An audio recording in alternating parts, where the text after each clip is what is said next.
What a pleasant little voice. Um, Welcome to the regular assembly meeting for August 19th, 2024. I apologize, I have a cold, so I'm wearing a mask, and hopefully my voice will last throughout the meeting. Ms. Atkinson, would you lead us in the flag salute?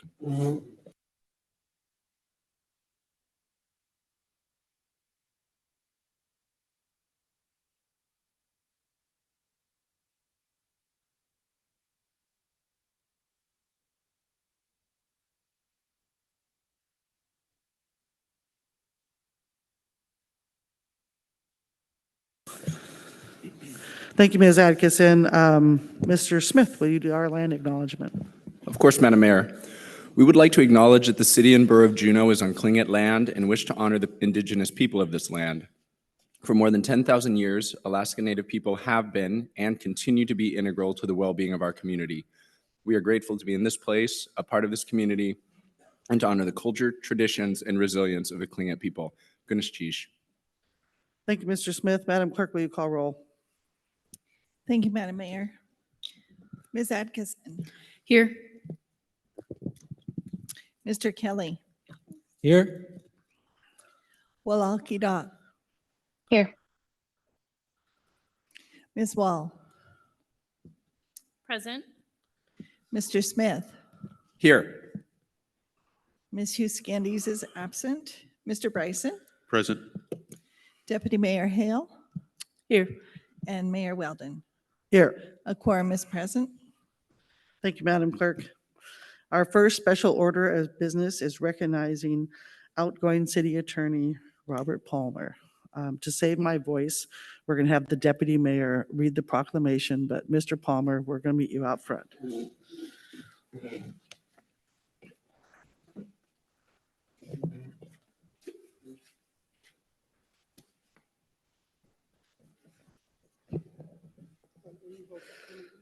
I would be love to hold this for you. Okay. I can hold it maybe easier. Thank you, Madam Mayor, and thank you, Mr. Palmer, for being here. Oh, very good. I'm not the center of attention here.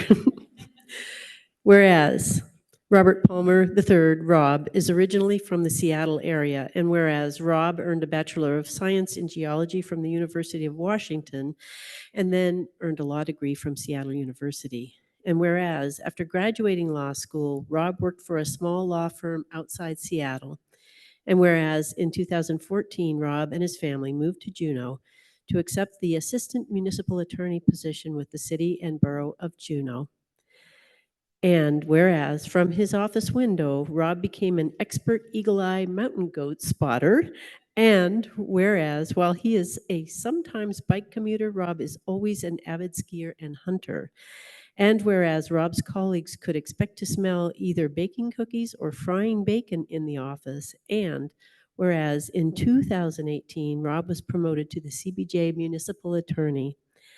And whereas during his time at CBJ, Rob served every department, including Bartlett Regional Hospital and the Juneau School District. And whereas Rob helped lead the CBJ through the COVID-19 pandemic, supporting the assembly and staff during that unprecedented time. And whereas during his tenure at CBJ, Rob was responsible for over 200 ordinances, 60 litigation cases, and 700 individual legal issues. And whereas major projects included but are not limited to cruise ship litigation, consolidation of Juneau schools, the Gastineau Apartments fire response, the Peterson Hill development, and Telephone Hill guidance. And whereas through it all, Rob's most important job has been as husband to Emily and father to Brooke. And whereas we wish Rob the best as he moves on to his next adventure, now therefore, Mayor Weldon, Mayor Beth Weldon, Mayor of the City and Borough of Juneau, on behalf of the City and Borough Assembly, hereby issues this proclamation honoring Municipal Attorney Robert Palmer III for his commitment to providing the highest quality services to the people of the City and Borough of Juneau.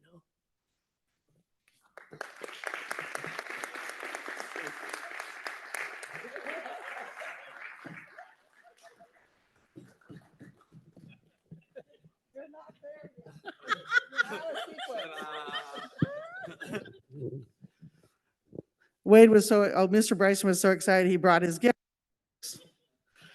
But we have a few things to do yet, so. We always do a proclamation, but I'm getting notoriety because I like to write a poem. So this is Mr. Palmer's poem. You may know this fine gentleman as Palmer, Robert, or Rob. To Geno he came, looking for an assistant attorney job. He came with studying rocks and dirt as a pedigree, although from Seattle University, he luckily had a law degree. He fit in well with the law department with the cookies and bacon he made. And they, with their costumes and skits, received not just one accolade. An avid hunter of sheep, deer, and moose he became, and he shared freely with friends and co-workers his game. Delicious stews, tacos, and chili he did share, although we could have all done without the black bear.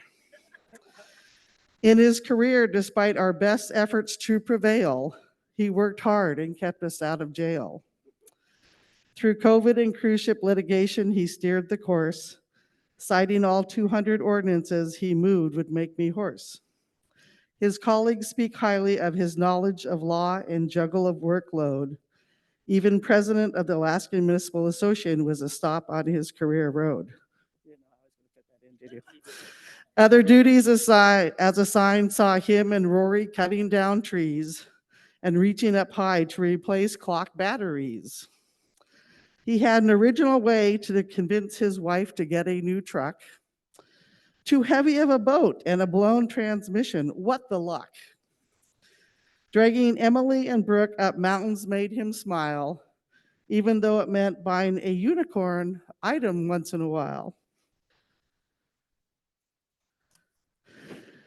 10 years as an attorney with the city is a long haul. We hope life is easier without 9 bosses in all.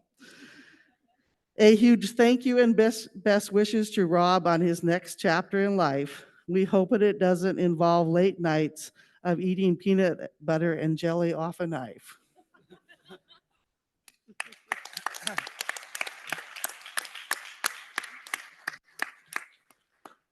Would any member of the assembly like to say something? Mr. Smith.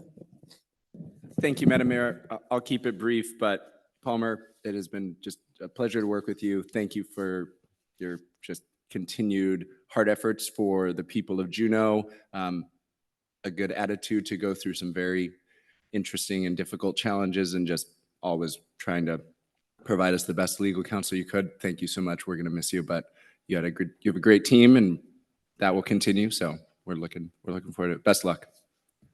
Anybody else down the line? Ms. Wall. Palmer, thank you so much. It's been so fun to work with you, and I've learned so much.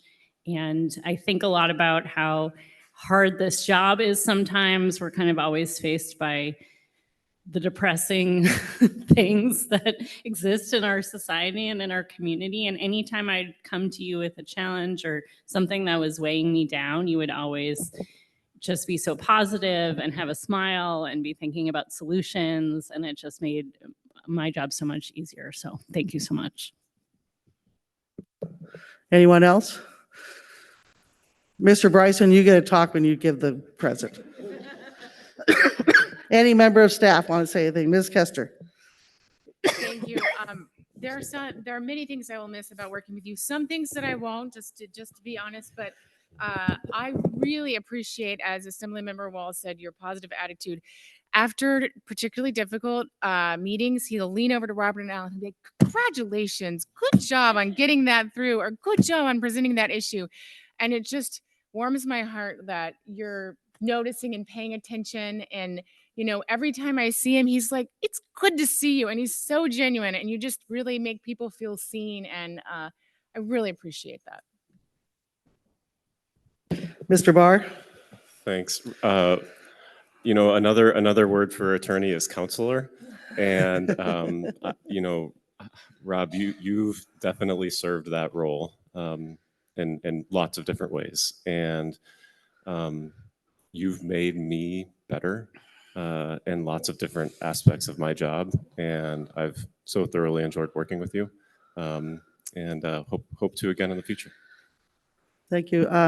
Since we have honored guests in the audience, Mr. Jones or Mr. Watt, either of you want to say anything? Oh, the retired ones say no. Oh, what? Mr. Jones is going to come up.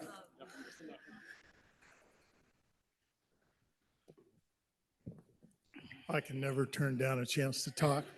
I was on the assembly, and Rob worked in the law department. I was on the committee that chose him to be the attorney. I've appreciated everything he's done. I wished he would have agreed with me more often. Life would have been better for me, but maybe not for the city. I don't know. But I appreciated his attitude. I appreciated his willingness to talk about most subjects and his willingness to talk to me whenever I sort of asked. And so I wish you all the luck in the world. And I appreciate a sheep heart or something else whenever you get a chance. Anyway, best of luck to you. Thank you, Mr. Jones. Mr. Bryson, you want to finish this up before we let Mr. Palmer say something? Yes, thank you, Madam Mayor. All right, before we get to Mr. Palmer, I just wanted to say thank you to the two Palmer ladies for allowing us to share Mr. Palmer so many late night evenings. So we have some flowers for Emily, but I did not want to forget Brooke. So I have flowers for both of you if you want to come get them.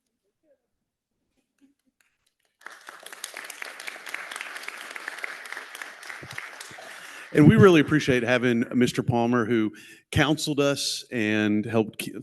We got you a smoker and a grill, and every time you heat it up, it will remind you of all the heat you kept us out of. He really did. He wouldn't give you the answer that you wanted to hear. I agree with Mr. Jones, but he'd let you know what the options were, and he would help you kind of work through your own problem. And it was just such a helpful way rather than say yes or no. And when I thought about Mr. Palmer and the training that he provided to me, it's kind of the same for this whole assembly and other assembly members. Mr. Palmer not only helped train us on how to become assembly members, but helped guide us into really knowing what we're doing up here. So thank you for keeping us out of hot water and the heat off our backs. And I know that you're going to be able to use this and smoke meat and grill, and this is just the perfect gift for you, Mr. Palmer. So thank you so much for everything that you've done for the assembly, sir. All right, I'll do my best. Wade, I don't know how I'm gonna get that thing home on my bike, but I'll figure that out. I can't say thank you enough to all the staff, including at the law department. It's been an absolute pleasure to work with everybody. And then big thank you to this assembly and then every assembly I've had the chance to work with before. So I'll stop there.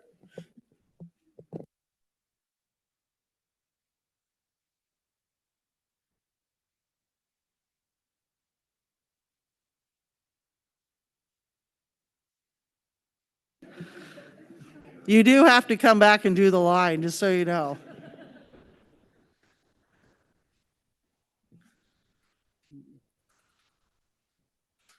And no, you have to go on that side. And we did a pretty lousy job of applause.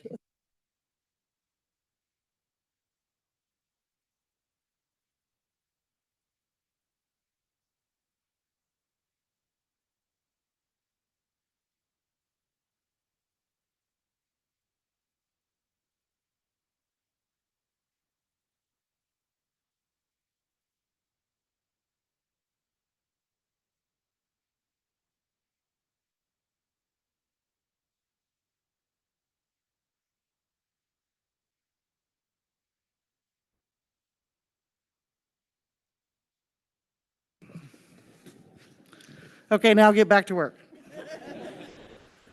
Next, we have a special order of business, the U.S. Coast Guard buoy tender roundup proclamation. Ms. Hale. Thank you, Madam Mayor. Are there any members of the Coast Guard in the audience? Oh, Commander Field. wonderful, Commander. I would actually like to stand out front and read this and have you stand with me if you don't mind.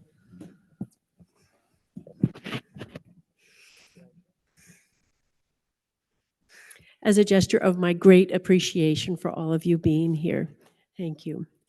Whereas the Juneau Maritime community is grateful for the security, enforcement, and emergency response from the Coast Guard members who maintain aids to navigation, conduct search and rescue, law enforcement mission, and assist in containing and recovering oil spills throughout the great state of Alaska. And whereas August 19th through 23rd, 2024 marks the U.S. Coast Guard District 17 Annual Buoy Tender Roundup, a week-long event offering participants an opportunity to receive specialized training, provide discussions to enhance operations, and test their seamanship skills. And whereas Buoy Tender Roundup has been Coast Guard mainstay in Alaska, first in Kodiak, then in Juneau for decades, beginning in 1990. And whereas U.S. Coast Guard cutter Kukui, U.S. Coast Guard cutter Cypress, U.S. Coast Guard cutter Fur, U.S. Coast Guard cutter Aspen, the Elm, the Henry Blake, the Anthony Pettit, and the Elderberry will be visiting Juneau for training as well as events designed to build camaraderie and strengthen relationships among the crews. And whereas the U.S. Coast Guard buoy tenders protect those on the sea, leading responses to maritime disasters, ensuring a safe and secure maritime transportation system, preventing incidents, and rescuing those in distress. And whereas the Juneau business community, departments of the City and Borough of Juneau, the United States Navy League Juneau Council, the American Legion Post 25, and the Veterans of Foreign Wars Post 5559 celebrate the 300 officers and crew attending Buoy Tender Roundup by offering thanks and appreciation. And whereas Juneau has demonstrated its ability and commitment to support the Coast Guard, and in particular has been proud to have served as the home port for the buoy tender Plaintree, Storis, Cape Carter, Liberty, and now the U.S. Coast Guard cutter Reef Shark. And whereas Juneau recognizes the countless hours of volunteerism in which Coast Guard sailors assigned to buoy tenders provide to Alaskan cities and towns as community leaders, coaches, teachers, and mentors. Now, therefore, Mayor Beth Weldon, Mayor of the City and Borough of Juneau, on behalf of the City and Borough Assembly, hereby proclaims August 19th through 23rd, 2024 as U.S. Coast Guard Buoy Tender Roundup Week in Juneau, Alaska, and call upon the people of Juneau to recognize the professional work and many contributions of Coast Guard sailors assigned to buoy tenders throughout Alaska and the Pacific Northwest, and to proudly celebrate the U.S. Coast Guard's Buoy Tender Roundup. I think we have an official proclamation that I can give you here somewhere, but I want to add a personal note of thanks. I grew up out on the west coast of Prince of Wales, and that was back in the day of VHF radio, and many, many friends were rescued by Coast Guardmen, and we listened to many of those rescues on the radio, so I cannot thank you enough for your service and for what you've done for Alaska. Thank you. You have something to- We'll get that to you.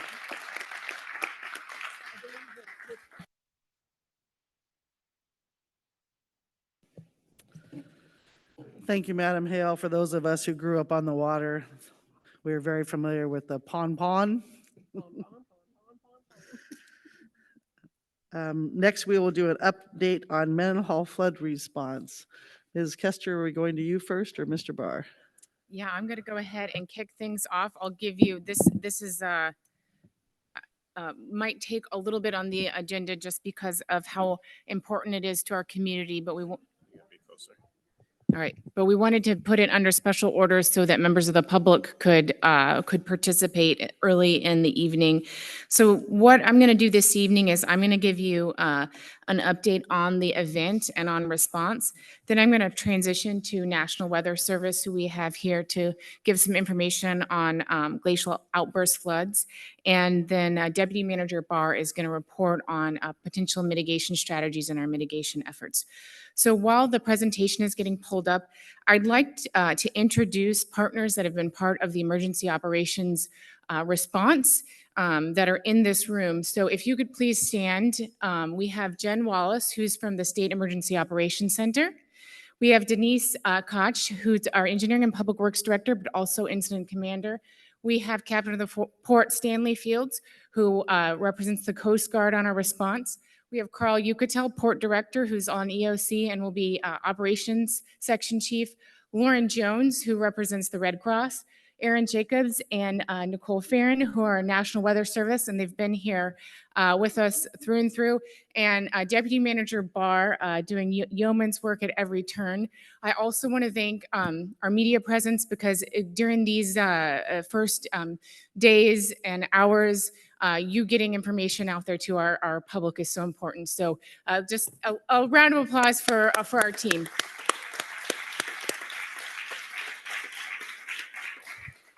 And of course, there are many more. I think we have about 50 people in our meetings, but those are the individuals who decided to come here tonight. I will talk about some of the partnerships as I go through this response.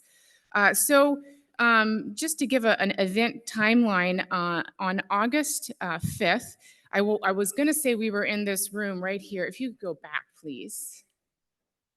Yes, there, thank you.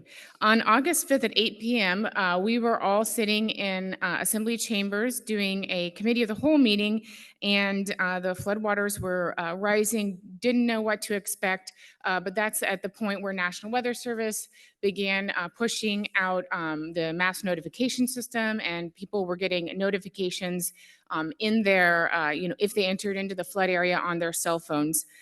Predictions changed through the night, and National Weather Service will talk about their warning system, but CBJ and all of our partners were really busy encouraging anyone in the inundation zone to evacuate.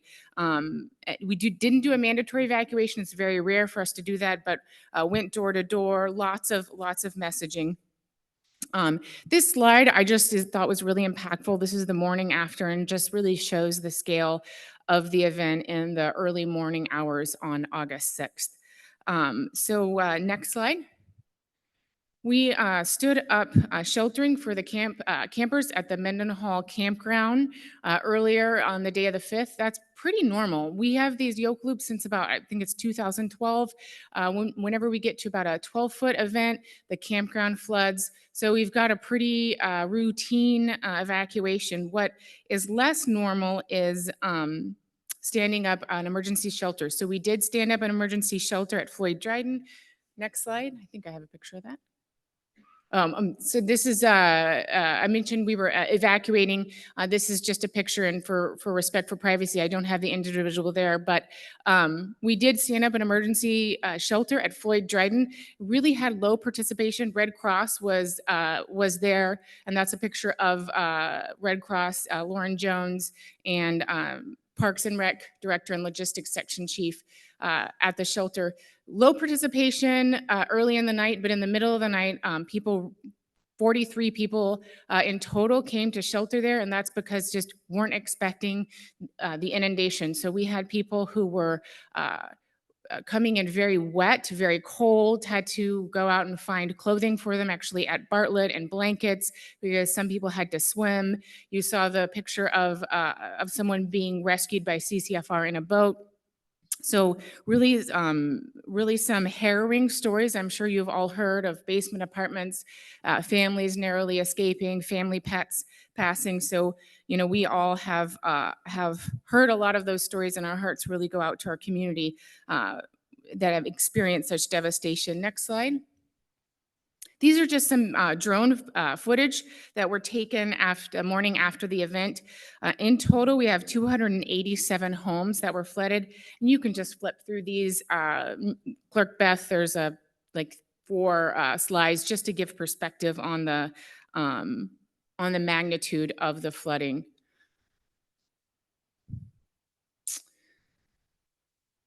All in all, the damage really was primarily to people's homes and residences. We did have some armoring. Oh, okay. We're gonna pause for technology.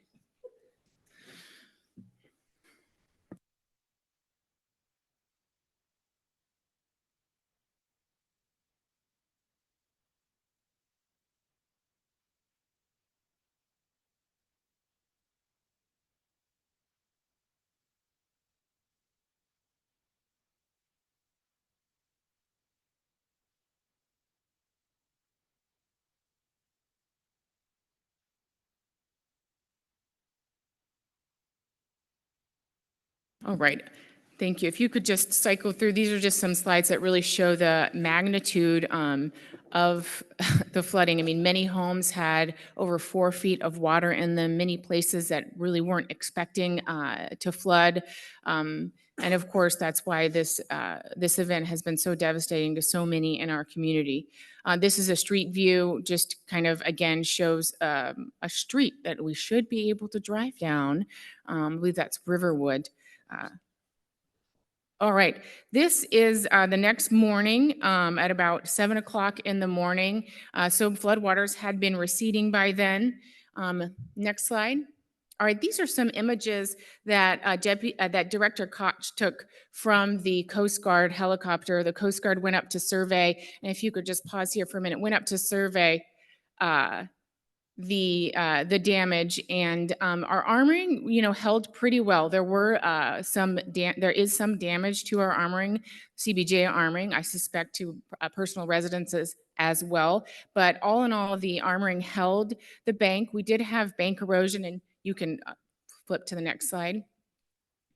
We did have bank erosion in some places that weren't armored, but no homes falling into the river. And just for perspective, this is a slide of the Riverside condos.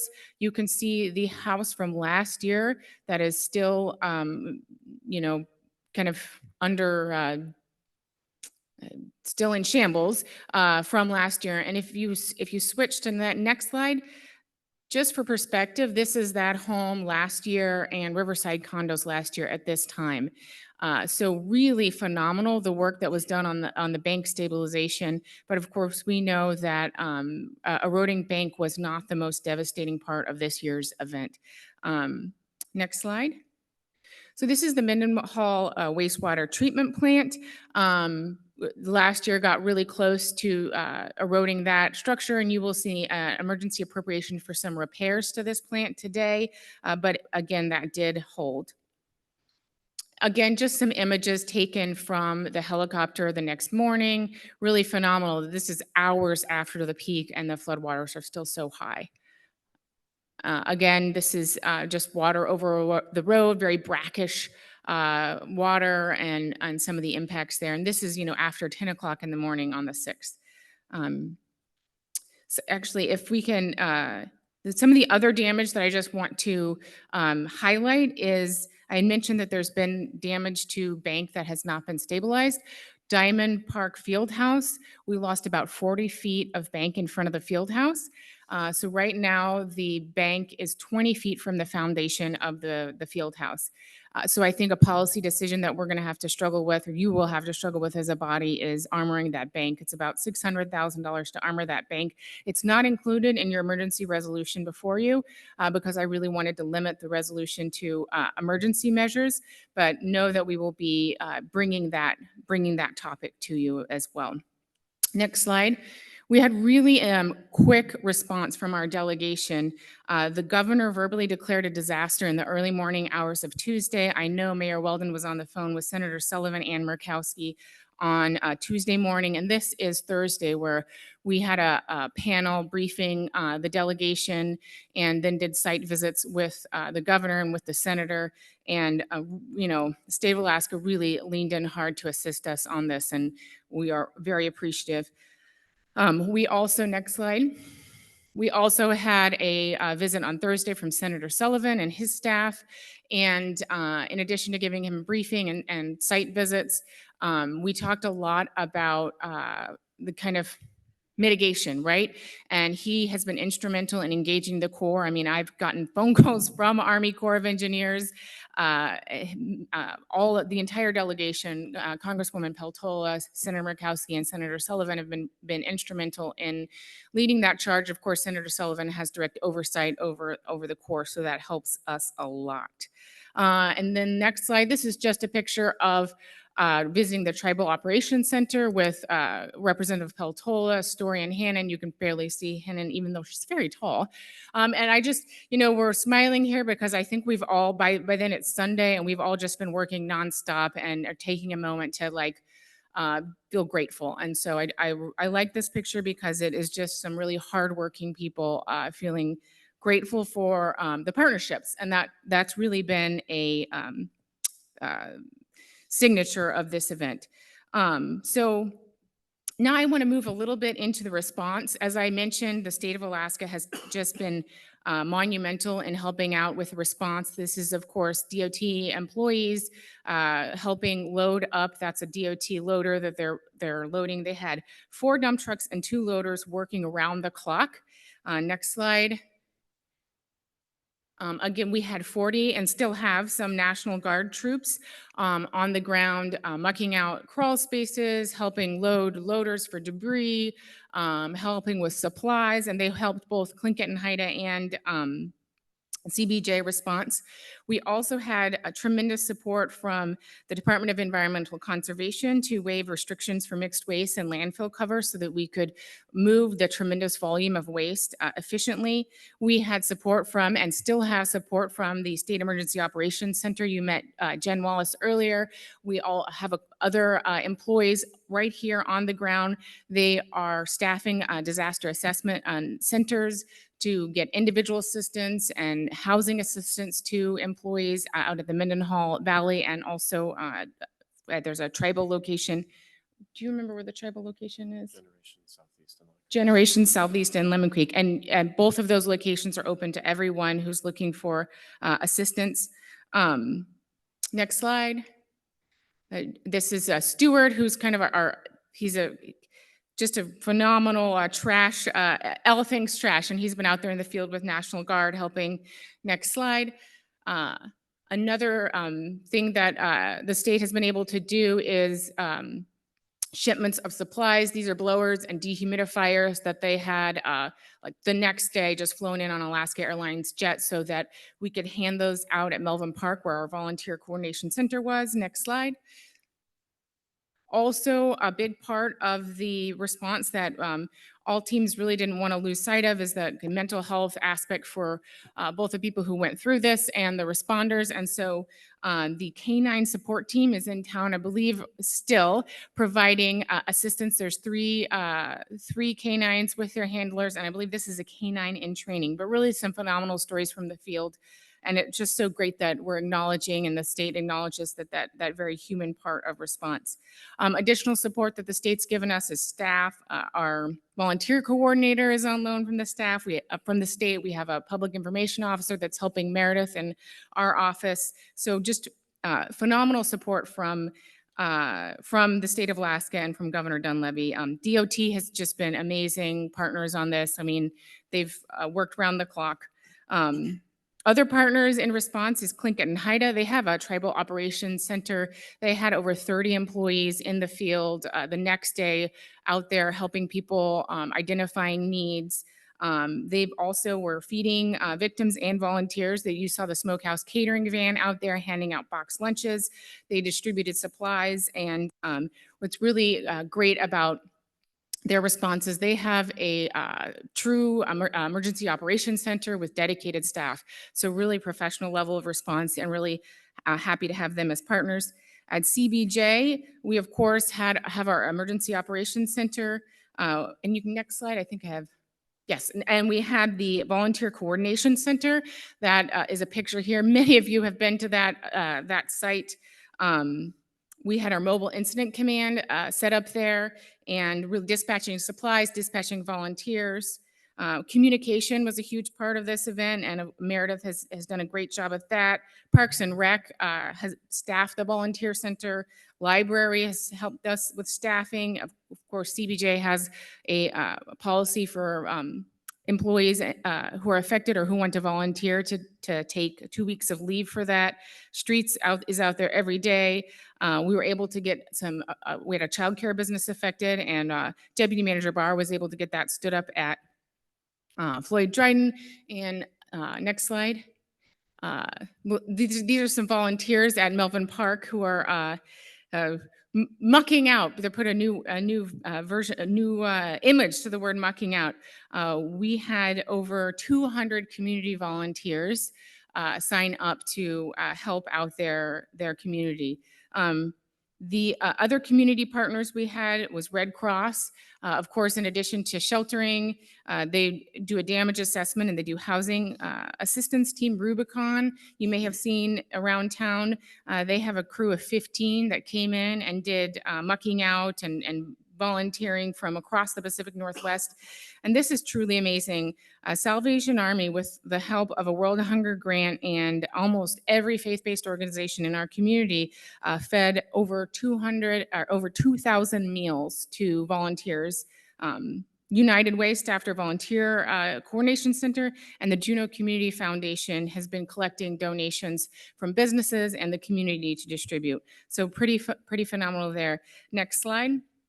Waste. This really has been, getting rid of trash. It's difficult in normal times in our community. Certainly no different in this time when we had such a volume of waste. And again, that's where DOT and DEC were a huge help. One challenge we had is the concern with asbestos in our construction and demolition waste. There's different types of waste, and the landfill was very concerned about bringing potential asbestos. Last year, we sorted the waste and had it tested for asbestos.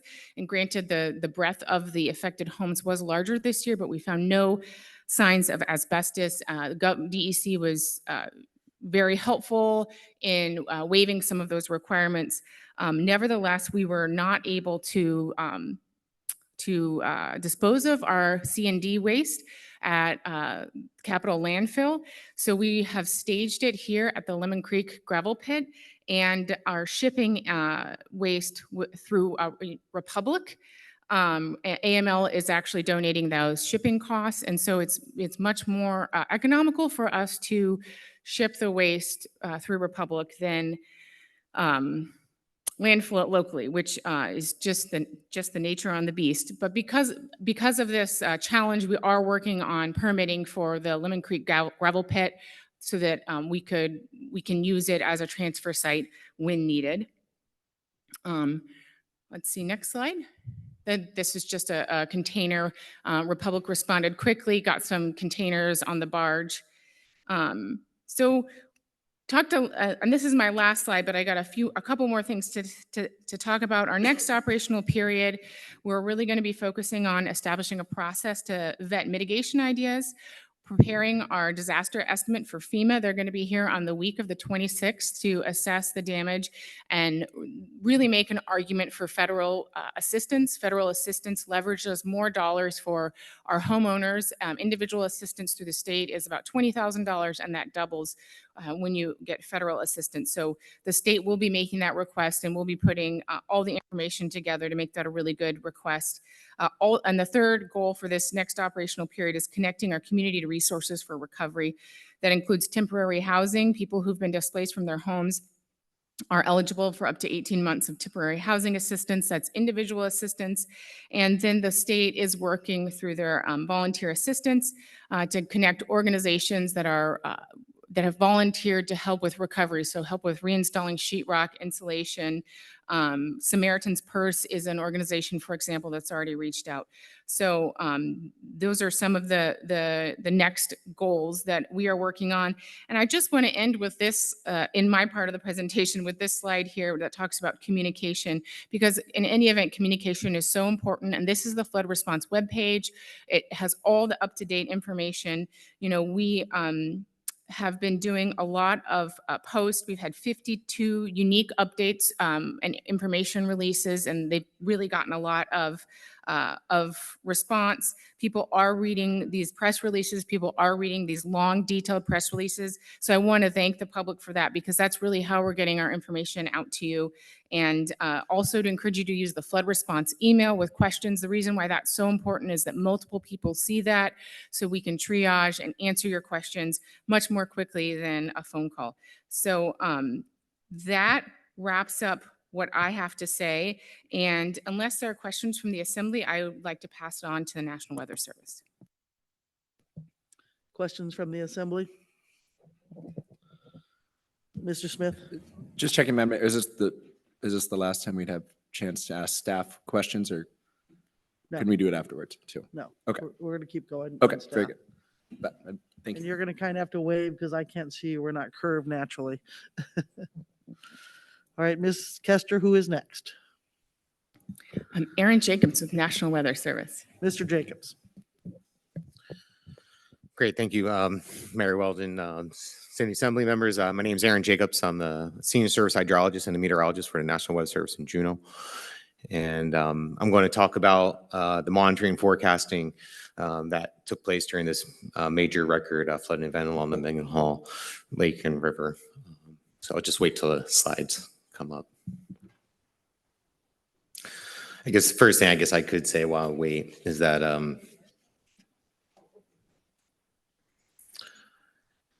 everyone at the National Weather Service, our hearts go out to everyone who was affected. And we're really sad that everything took place and stuff like that. And just know that we're here with you all. And a couple of our colleagues also got impacted by this event. So we're all in this together, and hopefully we can continue to move forward and learn from this event. So first, if you want to go to the next slide, I'm just going to do a little overview of what we're dealing with, where this is at. So I'm sure everyone knows where we're at, but so we're talking about a Suicide Basin, and it's a side basin here off the side of the main Mendenhall Glacier, which was connected at one time to the ice field in Suicide Glacier. And now that's detached, and water now fills that basin and is held back from the Mendenhall Glacier.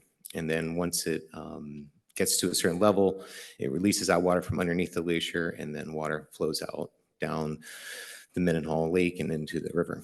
Next slide, please.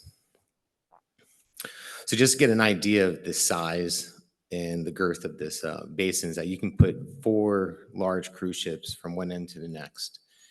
And it's just massive when you go in there. It's unbelievable the size that it is. And it's about 3/4 of a mile wide at the same level. And then here's the Mendenhall Glacier, which blocks all this water that fills up in this basin annually.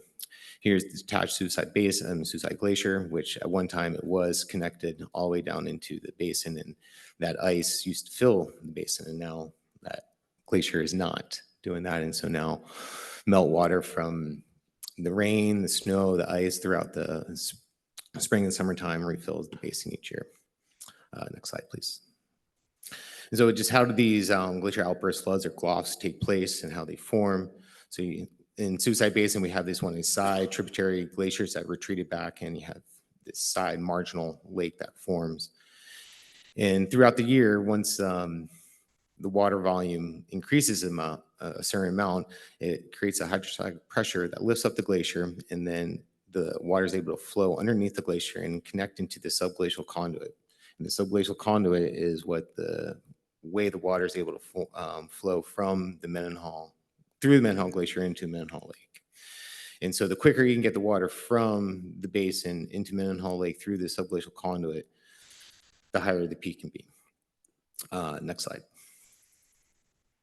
And so we, along with our partners with the university, USGS, and the city, we were able to develop this monitoring program, this webpage that you can get on the National Weather Service webpage.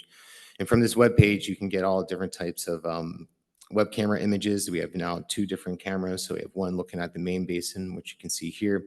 And then there's also a new camera that the USGS was able to put up to get a image of the front calving face. So the main trunk of the Mendenhall Glacier, we can see the ice now calving off into the lake. Also on this webpage, we have a current status and updates. So we've been updating it throughout the event almost every hour or 2 hours with the latest information for the public.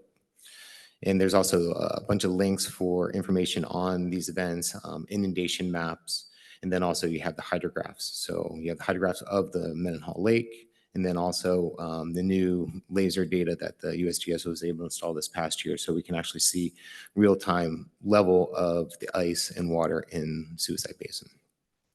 And just as note, this is this iceberg that did calve off in probably the later portions of July. This is the size of the federal building. So it may not look that big, but this is an 8-story, 9-story high iceberg. And how deep this basin is about 2/3 of this ice is actually underneath the water. So we're talking about like a 300-400 foot basin that's holding up all this water. So it's just a massive amount of water that's in this basin. Next slide, please. And so I was just kind of going you quick event timeline of what took place. So on in the morning of August 1st, Mendenhall, the water started overtopping the Mendenhall Glacier. So we started seeing water overtopping the top and slide and have water flowing over the side channel. National Weather Service issued a special weather statement due to these changes in the activity in the basin and made sure that the community started preparing for a flood of coming down. And then on August 4th and 7 in the morning, we started to see from the lake level in the basin itself, we were able to see that the water was starting to drop significantly. And that was right when the subglacial event started. So that's when the main event is starting and everything, all the water is starting to drain out from underneath.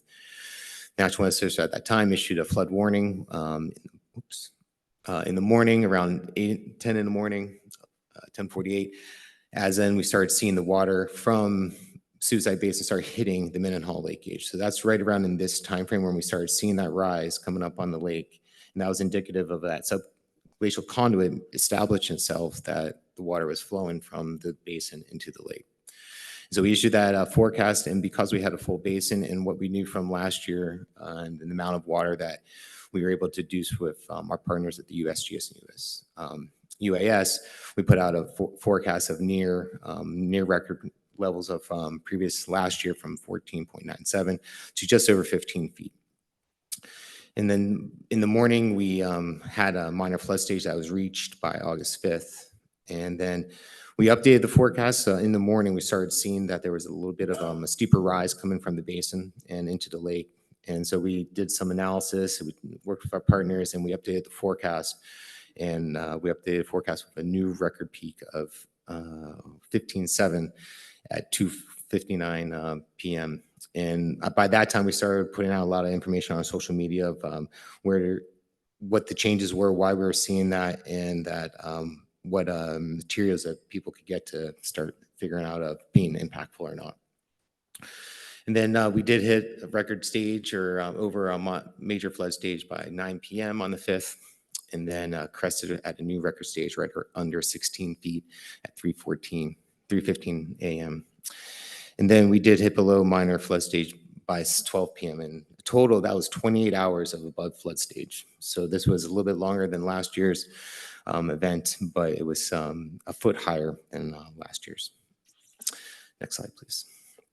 And so to put in comparison of what how it was in previous events, you'll see that all these other events, so you have the dates are on the bottom, but they're all scaled to the same time. So even though it says this dates, these are the dates of when these took place. So they all change. It's not same time every day. Unfortunately, very coincidence that it happened 2 times on the same day.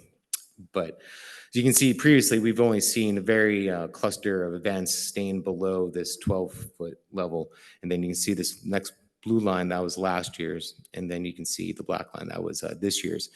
And so the comparison, this was about 26,000 cubic feet per second. And this one on this graph says around 29,000, but the USGS was able to do some recalculations after the data. And it looks like it was right around 30 to 31,000 cubic feet per second. So we're about 6,000 cubic feet per second more water than we saw last year. And yeah, okay, next slide, please.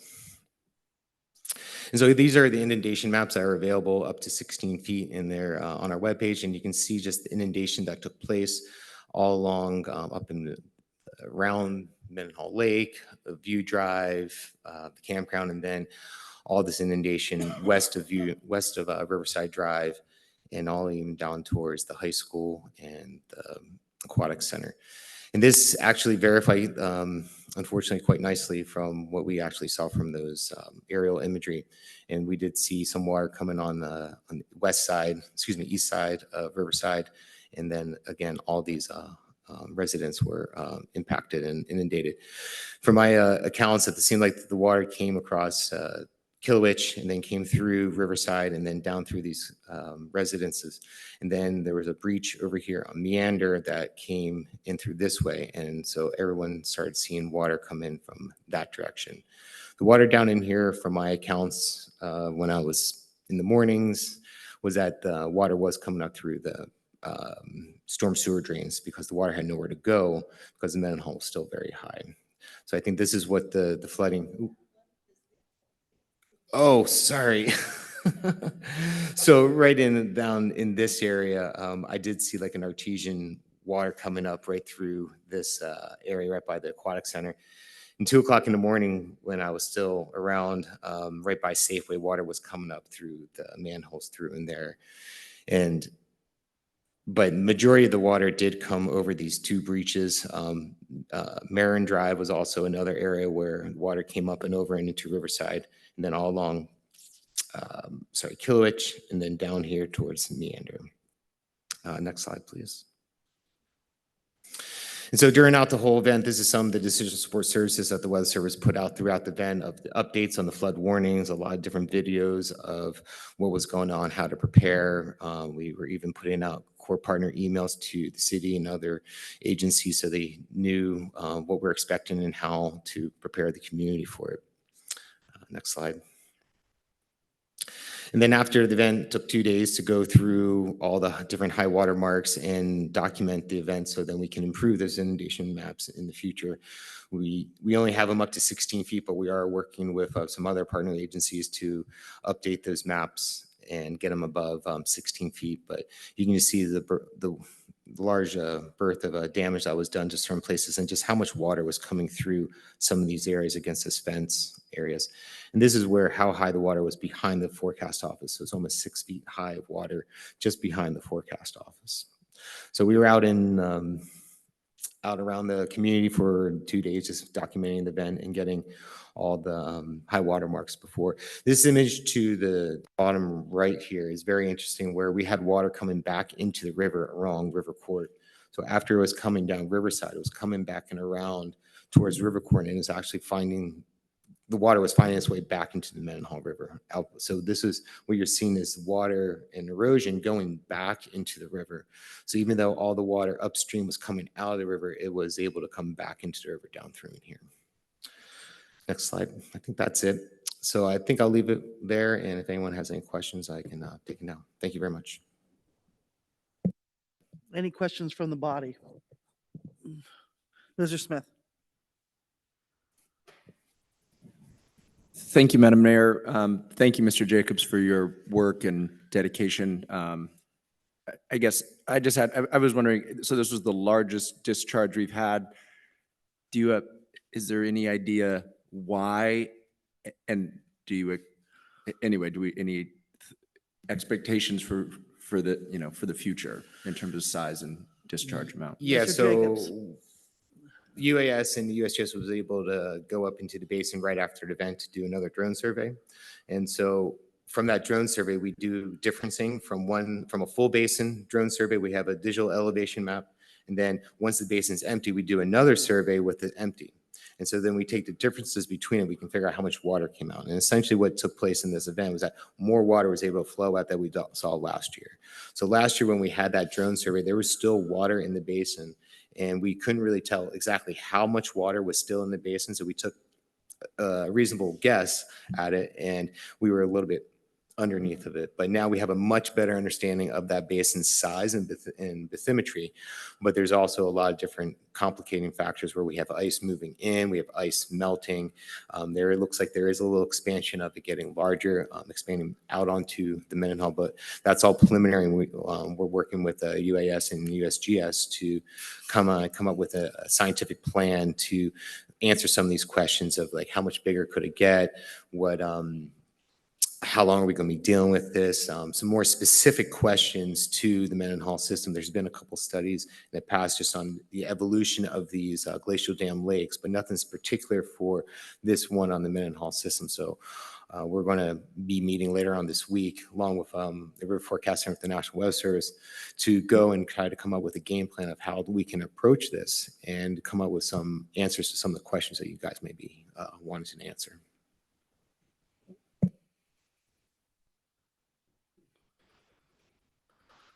All right, and just for the audience knows, once we have gone through all of our report, we'll take a 15-minute break so people can ask all these experts in the field some questions.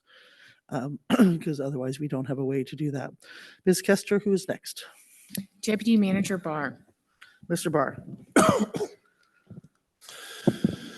Thank you, Madam Mayor. You have a memo in your red folder for me for tonight, and the clerk is going to pull it up on the screen for us too.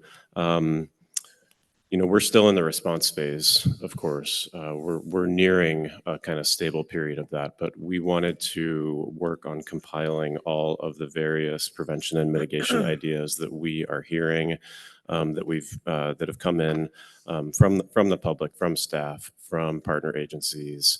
Everyone, when we saw this in our visits from the delegation as well, everyone is very interested in preventing this event from happening in the future. So this memo is a start at that work, and I want to emphasize that it is just that. It is just a start.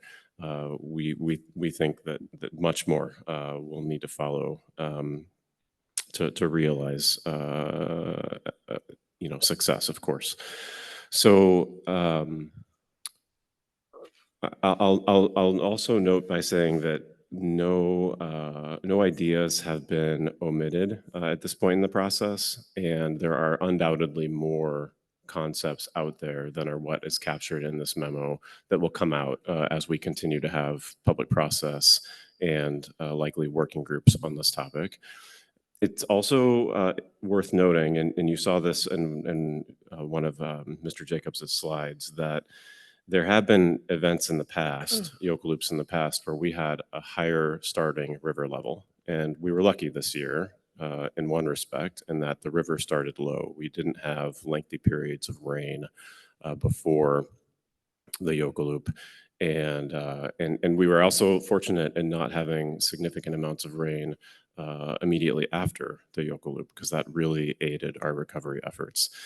So that is to say that in a more typical rainy Juneau environment, the river would have started higher and a release of this volume would have been worse. It's hard to know how worse. That's a challenging thing to predict, but that's a question that we'll be exploring this year as well. Mr. Barr, if we just might let everybody know that hard copies of the memo are at the back of the room. For those of you in the Zoom audience, they are linked to the online packet under supplemental materials. And for the assembly members, they're in your red folders. So it's worth noting that as we think about prevention and mitigation ideas, and as it was, I think it was helpful to see the scope and scale of the basin that Mr. Jacobs was showing in his slides, that as we engage and have been engaging after last year's event with federal partners, it's clear to us that utilizing usual means, right, using the programs that the federal government has in place right now to address major flooding issues, to address river and stream erosion issues, those processes take years.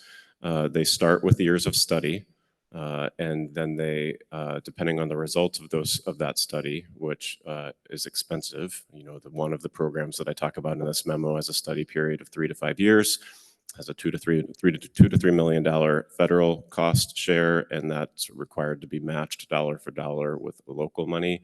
That's just one of the programs. It's one of the more likely ones that we've been looking at.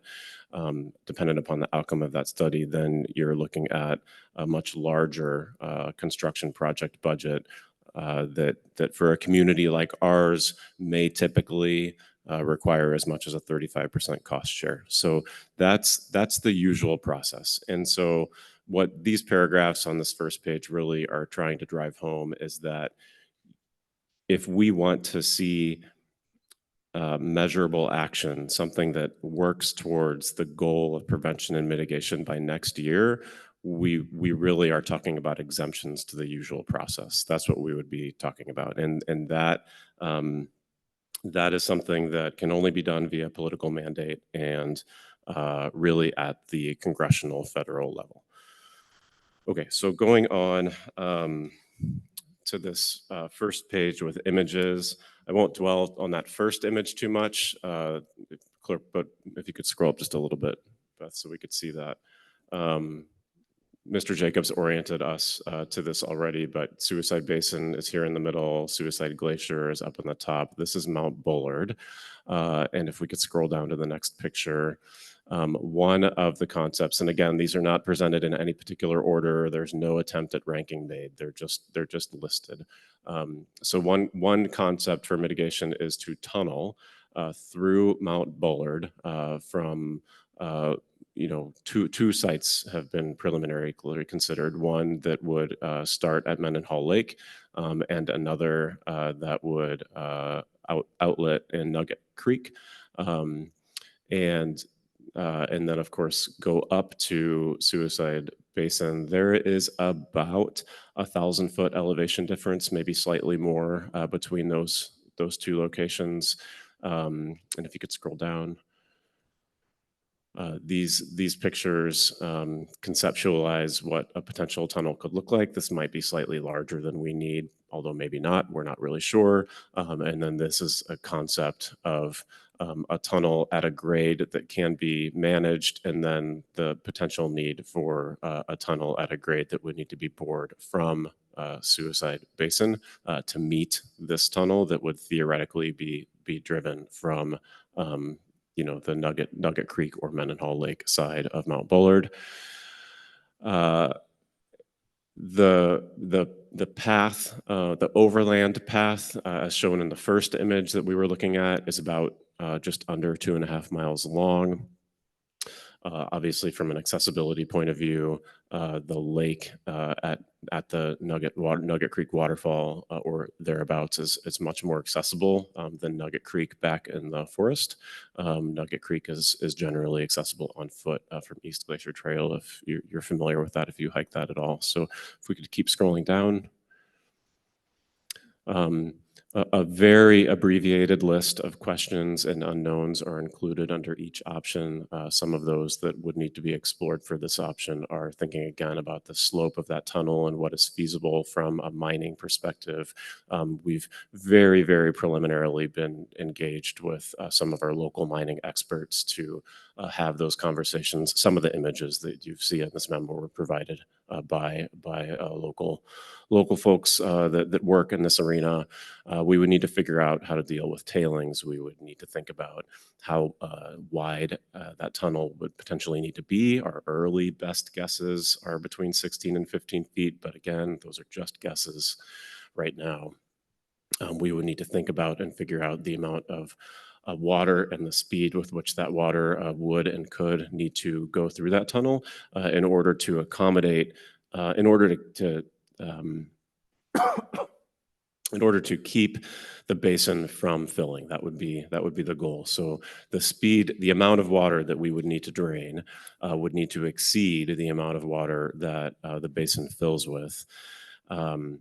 And keep it below that full level to prevent, of course, a major release. There's a concern about potential ice and rock blockages and how we would address those in that tunnel, as well as access. Okay, so the next concept is creating new channels in the river to facilitate, hopefully, additional carrying capacity in the river. So you see the image on the left.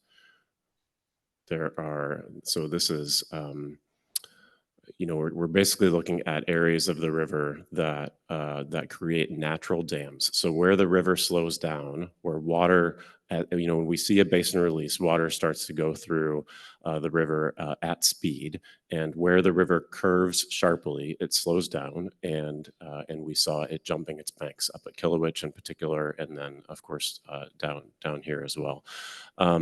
So this concept is, and if you scroll back up just a little bit, Madam Clerk, the image on the right shows where when we see this in extreme scenarios, it's not atypical for rivers to carve their own new path, right? So this cut in this oxbow is new. The river used to make this curve and keep going, and then a couple of years ago, it by itself cut. So the concept of this one is to create similar cuts that can occur naturally on our own, change the course of the river to facilitate it staying in its banks, hopefully, right? That's the goal. So we can keep going. Lots of questions about this one, of course, too. Mr. Jacobs mentioned the scale and the volume of the water that the basin holds. We saw approximately 14.5 billion gallons come out during this year's flooding event.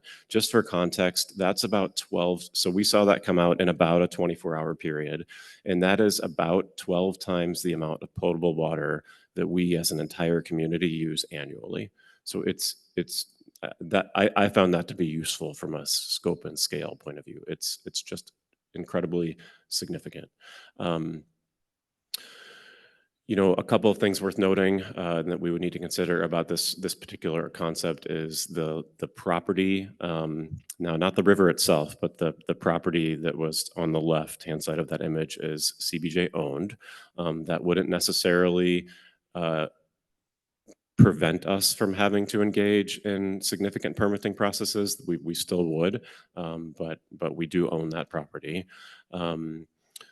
The amount of earth that would potentially need to be removed in this concept is significant.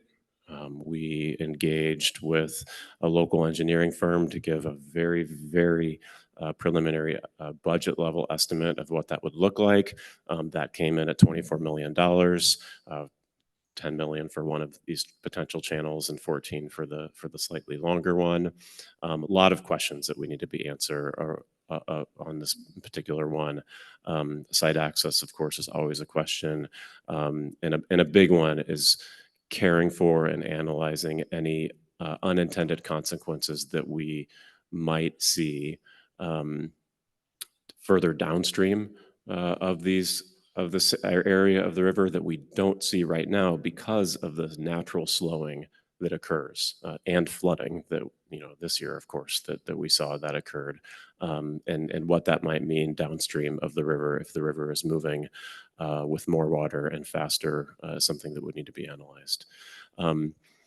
There may be, and this idea came in late in the game, and I don't have an image or a different level of analysis on it at this point, but there may be other potential options that don't involve cutting whole new channels, but instead involve dredging or removing gravel around those curves in the river, and that potentially being beneficial. Although again, that's like all of these concepts that at this point is just an idea to throw into the pot for analysis at the next stage. If we could keep going. The next concept that a handful of folks have reached out and talked to us about is this idea of using the lake as a reservoir. So Mendenhall Lake contains about twice as much water by volume as Suicide Basin. So again, that's also kind of a useful contextual sense of just how much water is being released out of the basin. We think they have a pretty decent estimate that the lake is about twice as big by volume. So the concept on this one is that if we could somehow use the lake as a reservoir, which is to say, there's two kind of similar ideas here. I'll talk about one first and then the other. The first one is if we could somehow reduce the amount of water in the lake, so lower the lake by some number of feet. When we see a basin release, then that release would be blunted because the first however many billions of gallons we were able to drain out of the lake would, the first however many billion of gallons out of the basin would stay in the lake and then start to overflow into the river. And then we would see a lesser amount of water traversing the river. If we keep going down. So general questions on that one.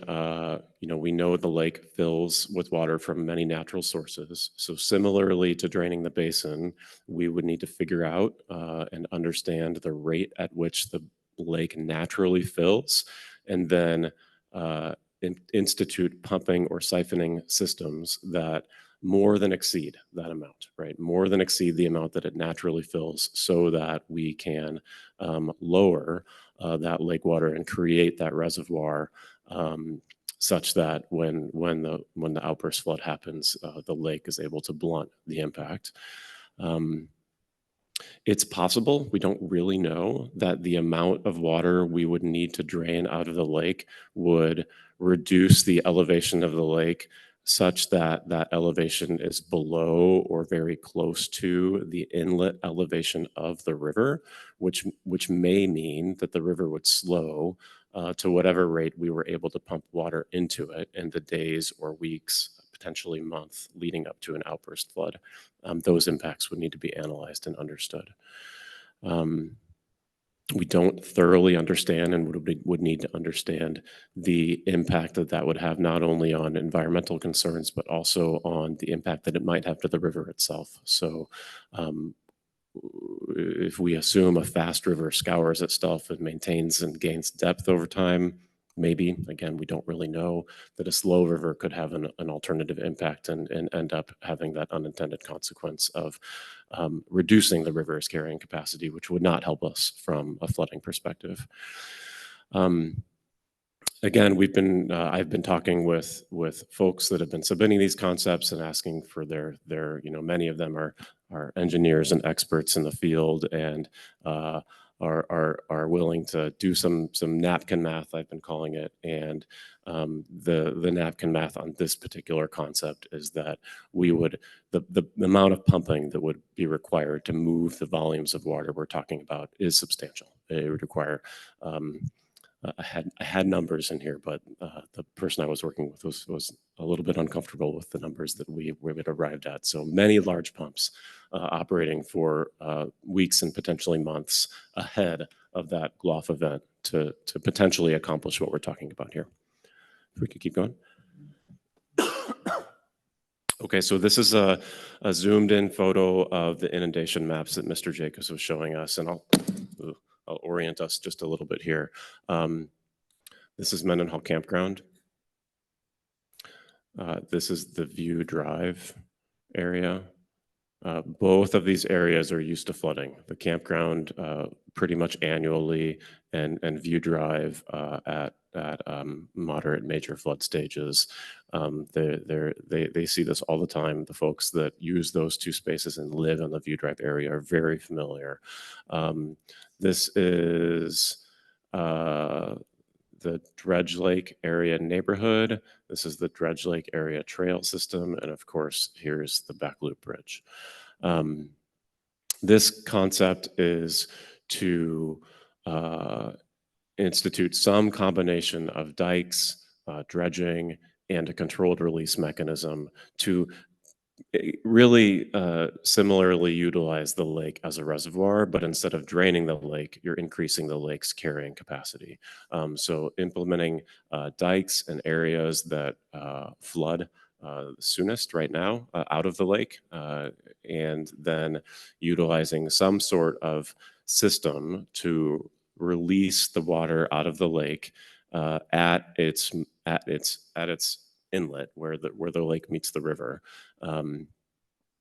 in a manner that is within the river's carrying capacity to handle from a flood perspective. Let's see, I think that's the concept on this one. I guess I'll mention that an alternative or perhaps an addition to this one would be to dredge the point at which the lake meets the river. So again, that inlet point, which is right there,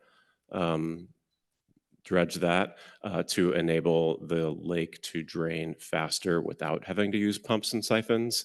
That would still require a controlled release device though, because if the lake just drained naturally faster, then when we experience an outburst flood from Suicide Basin, there wouldn't be anything stopping that flood water from immediately leaving the lake, which would be counterproductive if we didn't have some sort of controlled release system in place.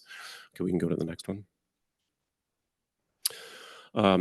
This concept involves utilizing blasting or bombs or ordnance, some sort of munition to fill the basin with rock. And we couldn't completely fill the basin with rock. I think that that's probably not realistic, but the idea here is that there are some sections of mountainside around the basin that are that maybe again, all concept work could potentially be utilized as source material to get rock into the basin and therefore leave less room for water. So this is Mount Bullard right here. This is one slope of Mount Bullard, and this is a very gradual slope. So probably not a good candidate for source material for rock to get into the basin. There is an overhanging cliff right here. You can kind of tell there's a shadow right there.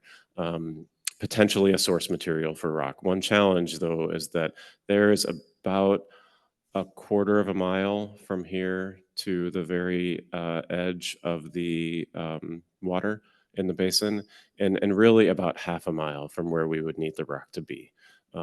That would be very challenging to accomplish from a blasting perspective alone.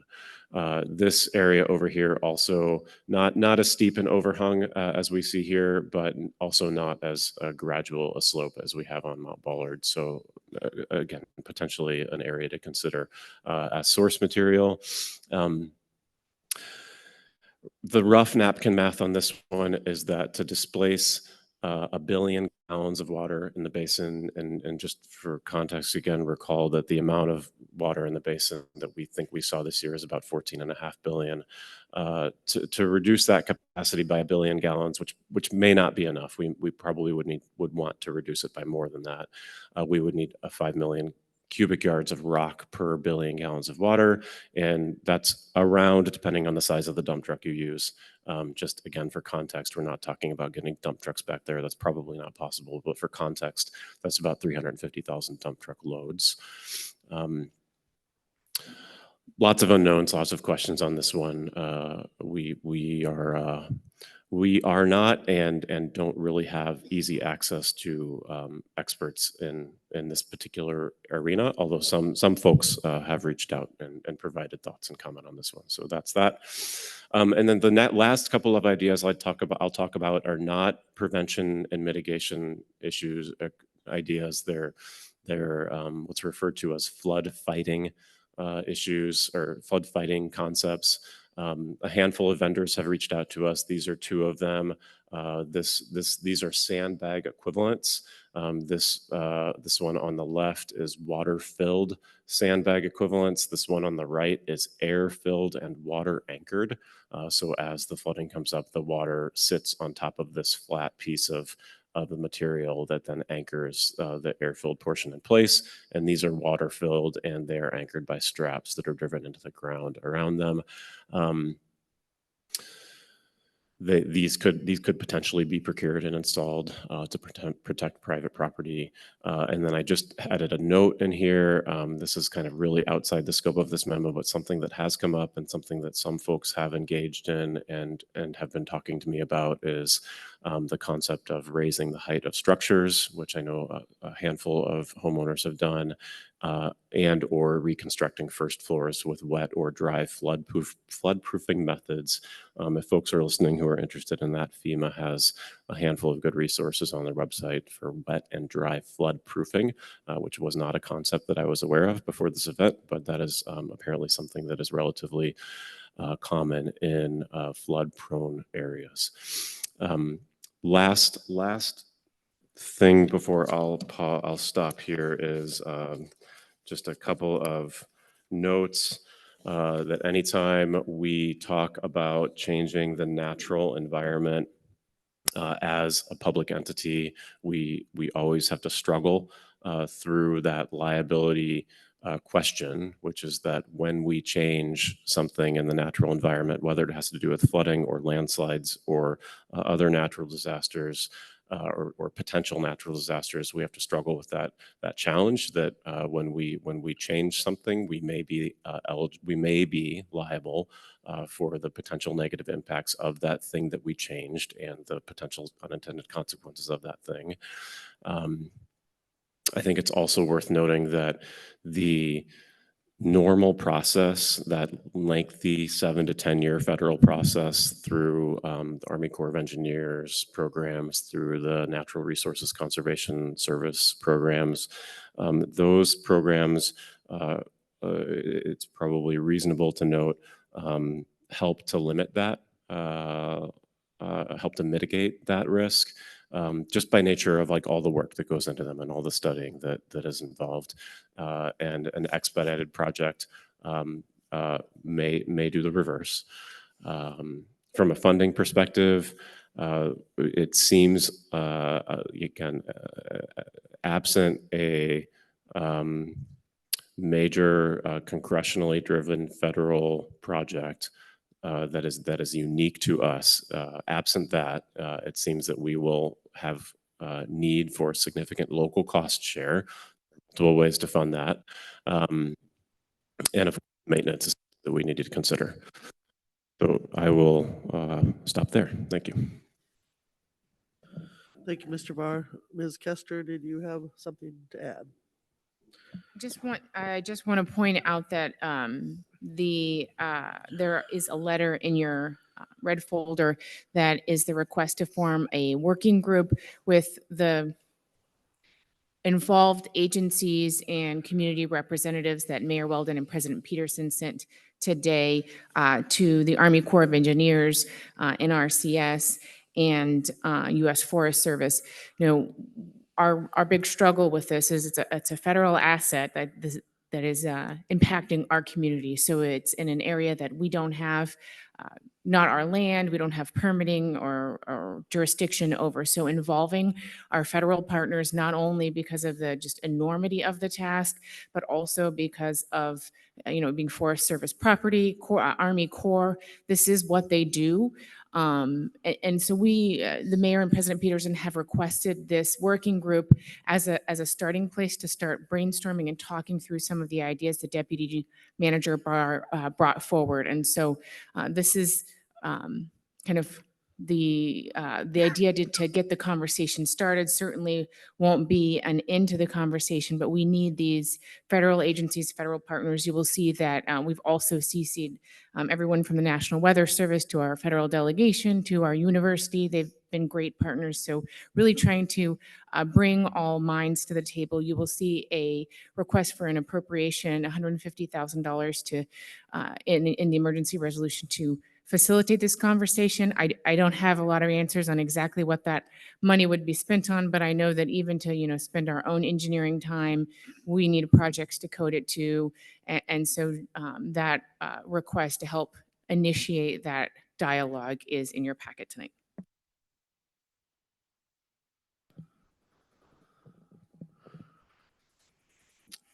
Are the staff done with all their questions? So, so now we will take a break. I know people have lots of questions. I was there very early in the morning. Mr. Barr was the EOC at the time. Thanks to Ms.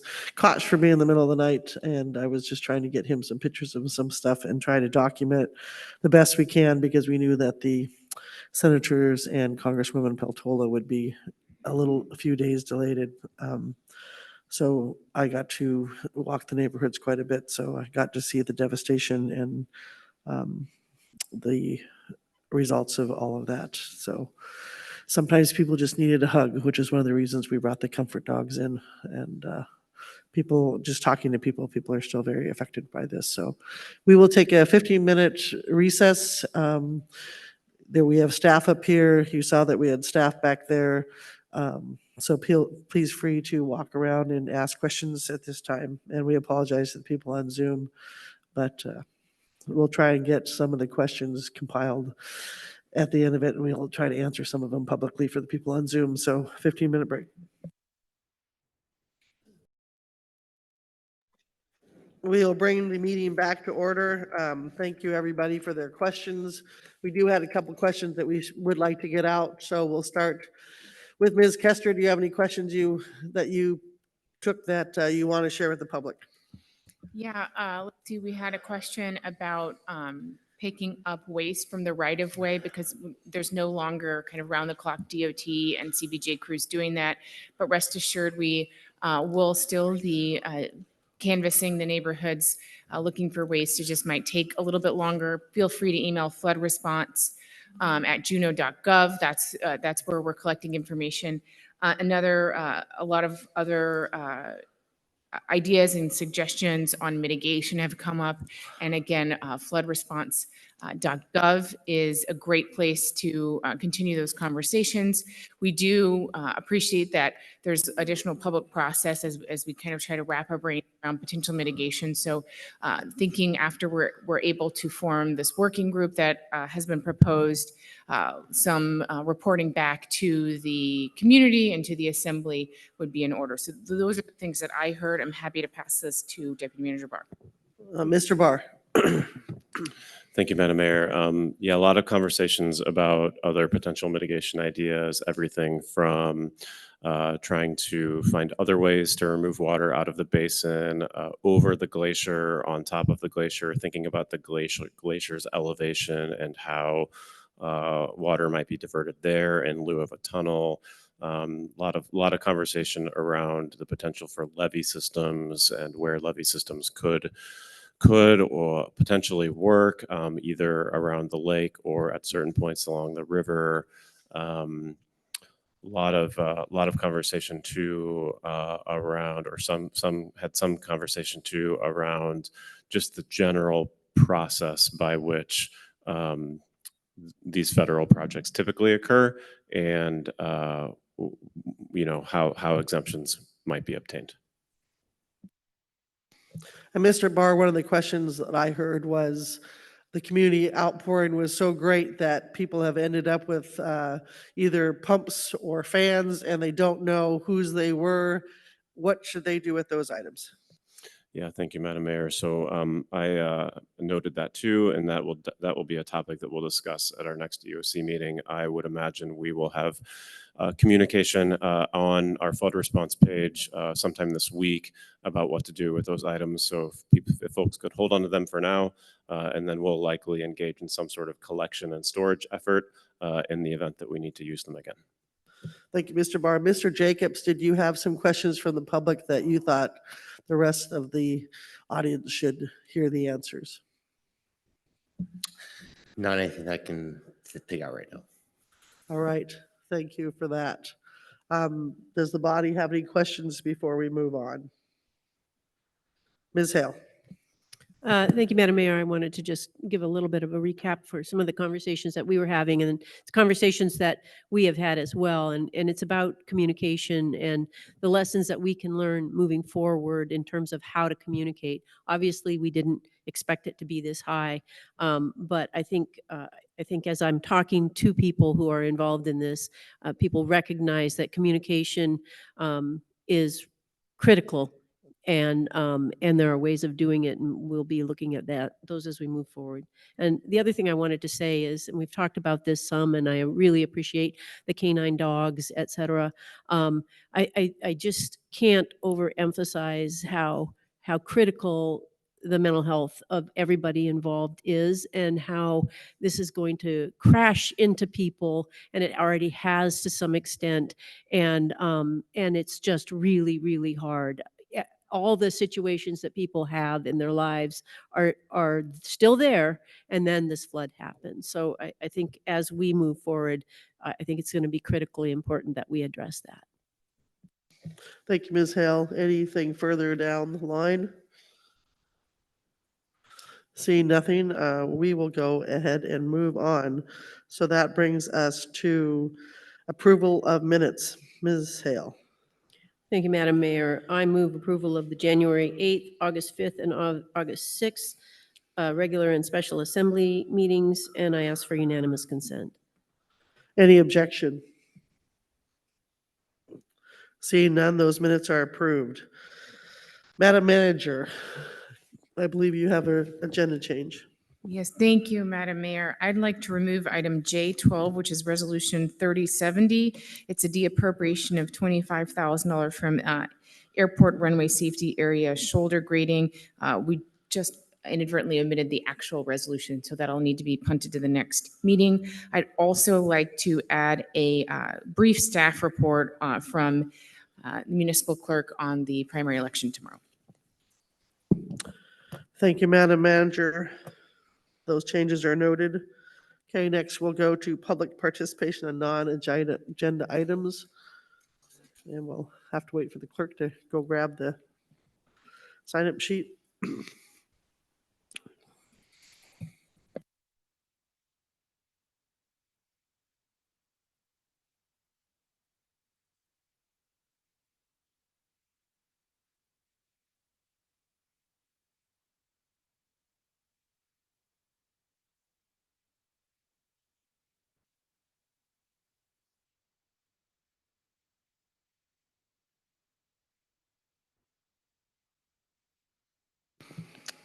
Thank you, Madam Clerk. We will start with the person on Zoom, Elizabeth Vigus.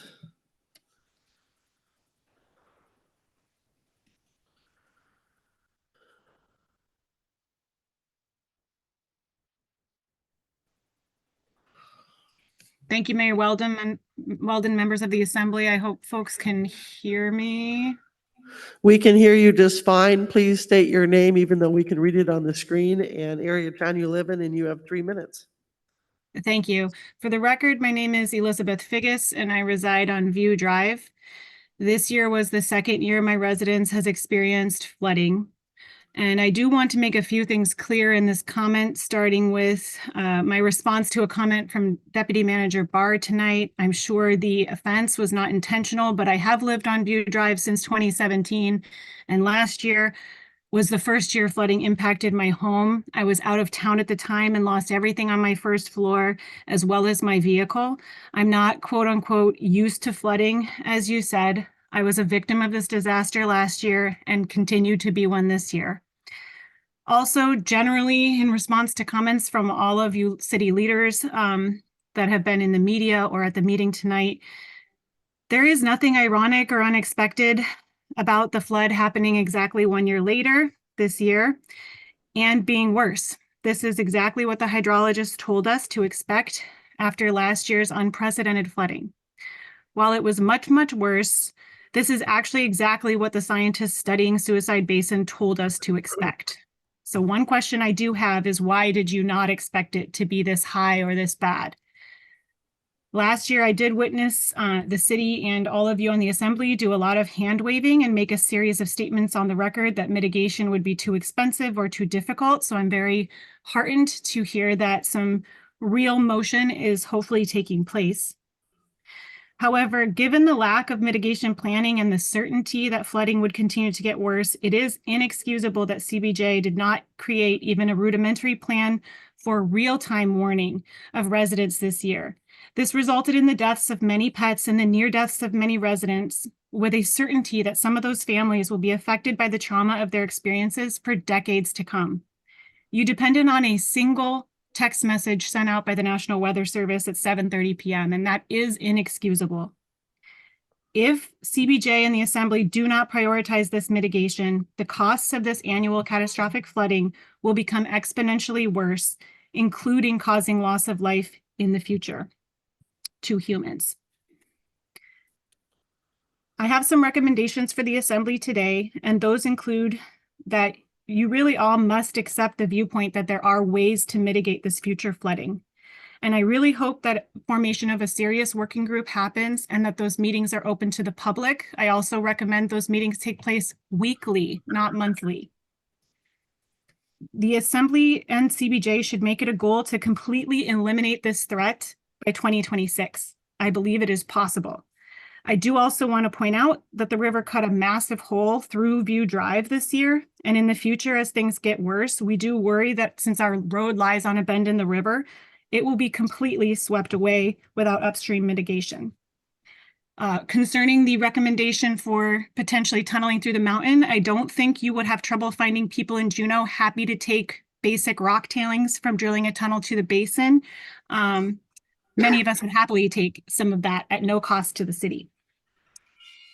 Relating to the disaster response, I do think the city should be hiring at least one additional staff member to help manage that response. There does need to be a little bit more responsiveness to the emails and the ability to field phone calls and such. Ms. Figgis, your time is up, unfortunately. Thank you for your time. Thank you for your testimony. Is there any clarifying questions from the body? Seeing none, thank you for your testimony tonight. Next, we have Mike Stanley.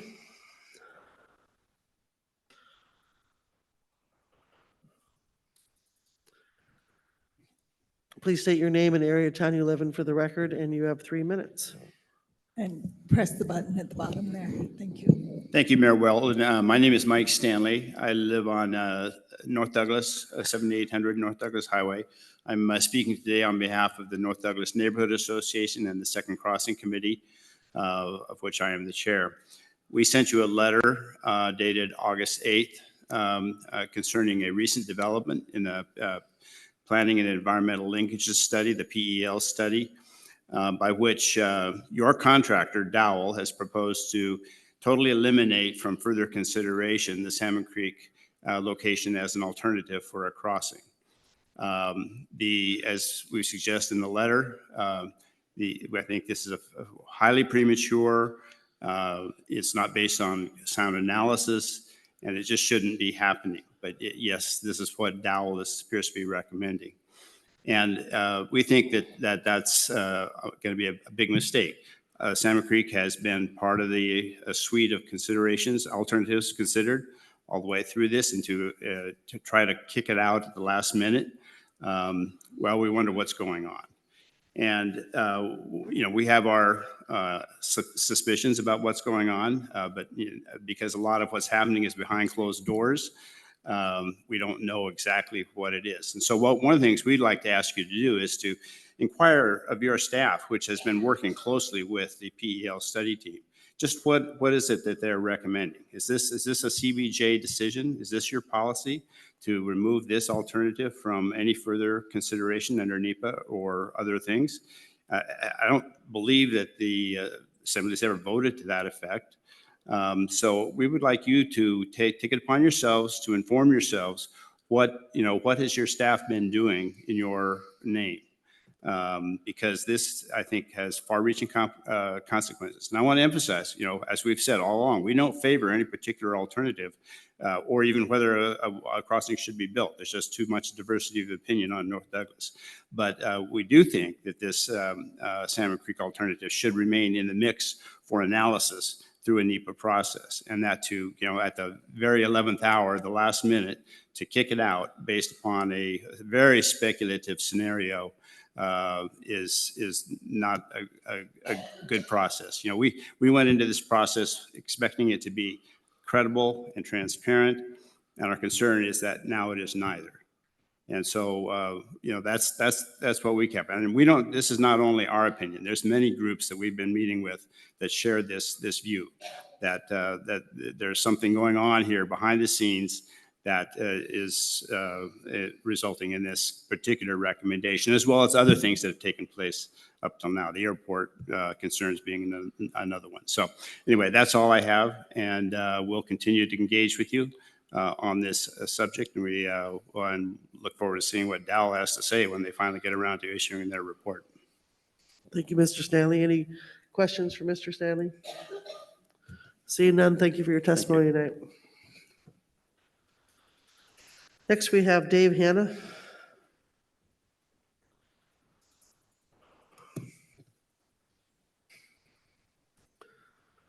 Please state your name and area of town you live in for the record, and you have 3 minutes. Thank you, Madam Mayor. My name is Dave Hanna. I live on the back loop, local contractor here in town. I'm here to ask you to please immediately throw out all the alternatives for the mitigation for the eucalypts that involve Suicide Basin. We actually know that there are basins above this, so why would we spend our time drilling a tunnel that might plug up, trying to install a siphon that may not work, when it would only solve the problem for Suicide Basin. It won't solve the problem with the other basins flooding in the future. Several of my friends and I, who we all have a fair amount of experience in these types of work, have been kind of brainstorming this, doing some back of the napkin work like you were describing earlier, and also worked with some retired USGS folks. And in our opinion, there's only a couple of real solutions to this that are readily achievable. Now, that straightening the stream channel is not a bad idea. You don't want to straighten the river out permanently, but you could put in some overflow channels there and improve the conveyance of the river. Incidentally, the river's conveyance ability has already dramatically improved. I mentioned this the night it was flooding, and USGS has already shown that the river has the ability to move much more water than it was able to in the past. But the other possible solution is the levee system. And just real quickly, to put it in perspective for you, Mendenhall Lake is about 1,100 acres. If you wanted to put a levee around the lake, the same area where the Forest Service wants to build their viewing trail around the lake, you could probably impound somewhere around 5 billion gallons of water. You'd have to have a flood control on Mendenhall River, so you could actually back that water up. If you wanted to dike in the entire Dredge Lake area, you could expand that to about 1,800 acres and raise that up to about 8 billion gallons of water. That's a pretty dramatic storage capacity. If you lowered the level of the lake 8 feet, once again, with a level control, which could be built right where they want to put their pedestrian bridge across the river, you could probably drop the lake up to 8 feet. Now, it's not the exact proportion as raising the lake because the lake is sloped, and I don't have the exact bathymetry of the lake, but I believe a reasonable estimate is 2.5 or 3 billion gallons of water could be lowered. We're talking some pretty dramatic numbers here. I mean, all of a sudden, you're talking 2/3 of the water that came out last time could be controlled. So things like this, I think, need to be immediately discussed. That levee system, it's not a big deal. If you broke it up into 4 pieces, it could be built in 2 to 3 months. I have moved those volumes of material before in the past on the highway system. It can be done. That's primarily off-road. That flood control could be installed this winter. If we had congressional approval, we could waive NEPA, we could put it in this winter, in this spring. All of this could be in place before next year's flood. So I would really encourage you, if you're going to have a working group, you may get a couple of us involved that actually do this kind of work. We have all the people right here in town. We have the pile driving crews. We have the people that could build the floodgates. We have more than enough earth moving people and equipment here in town to break that levee system up into 4 projects. It could be done like that. Thank you, Mr. Hanna. Any questions for Mr. Hanna? Mr. Bryson? Mr. Hanna, in your discussion, one of the things that, as we've been talking about it, the glacier's not on city land. It's a federal resource, or it's on federal land. Was there discussion about how that component of it could be handled? Because I think you just mentioned it would take a congressional act to do anything on this. What do you see CBJ, what is the solution that you're having CBJ do that's not like this federal government coming in with a solution? No matter what you do, like Mr. Barr said, you're going to involve your federal partners. But they do want to build a trail around the lake, and they would want it elevated somewhat. We could build that trail for them. And Congress could waive NEPA. This could happen. Thank you, Mr. Hanna, for your testimony. Next, we have Sam Hatch.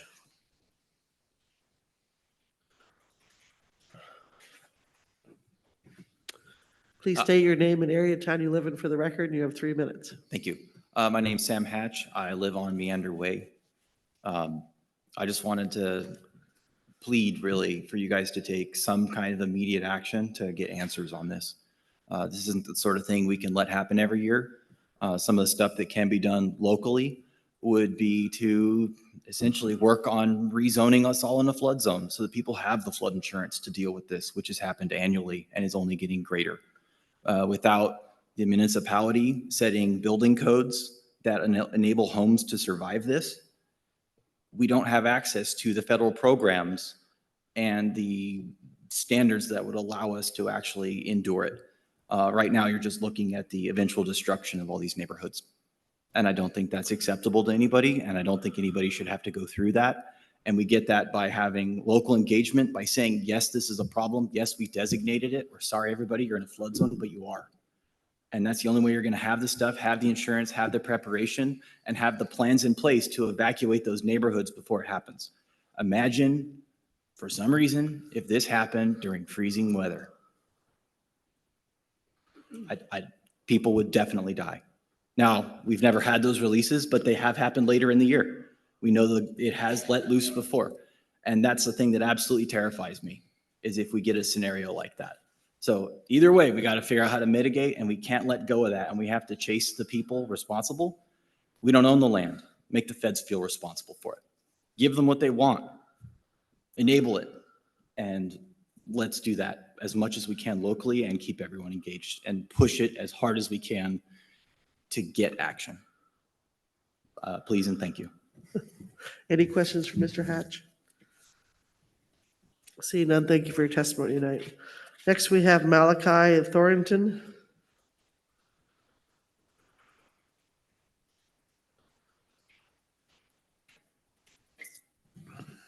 Please state your name and area of town you live in for the record, and you have 3 minutes. Yes. Madam Mayor, members of the Assembly, my name is Malachi Thornton. I live on View Drive. Roughly this time last year, I met with the Assembly and asked for some level of preventative measures to start being investigated. And unfortunately, exactly 1 year later, here we are. Virtually nothing's been done. No measures have been taken in the last 1 year. Federally, statewide, we have seen no advances in our understanding or preparation for mitigation members. So at this point, one of the things I'd like to bring to the attention that seems to have not been stated is that the people who were flooded out in the rest of the valley area, the likelihood that they actually have homes to go back to by this winter are very slim. The construction force that we have in Juneau is, as of last year, was not capable of keeping up with the people who were flooded out last year. And those numbers are tenfold. Not only that, do we not have the housing to house contractors to come in from out of state to even attempt to get these people back in their homes.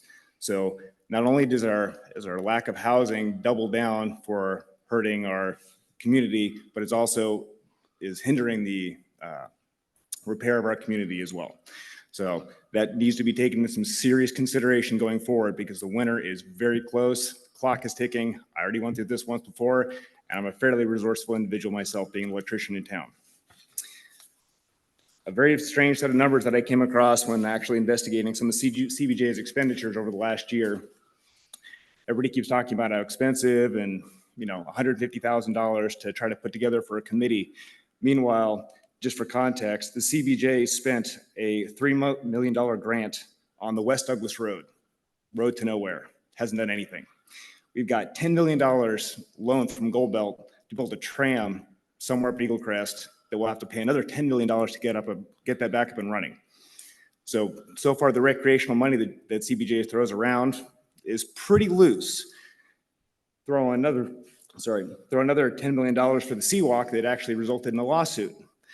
So point being is CBJ appears to have money and is able to come up with money for things that sound really good on paper, but don't benefit the community in a tangible manner by comparison to times of crisis when we actually do need money to get things put in motion to resolve very substantial imminent threats to our community. So at this point, we have 300 homes that have been damaged. If we have another outburst like this and nothing is done between now and then, those numbers go up very quickly. We've already gone from 30 to 300. 3,000 isn't that far behind if the river goes up another few feet. So that's my end of my statement. Any questions? Thank you. Any questions for Mr. Thornton? Thank you. Seeing none, thank you for your testimony tonight. Next, we have Jason Gordon Jr.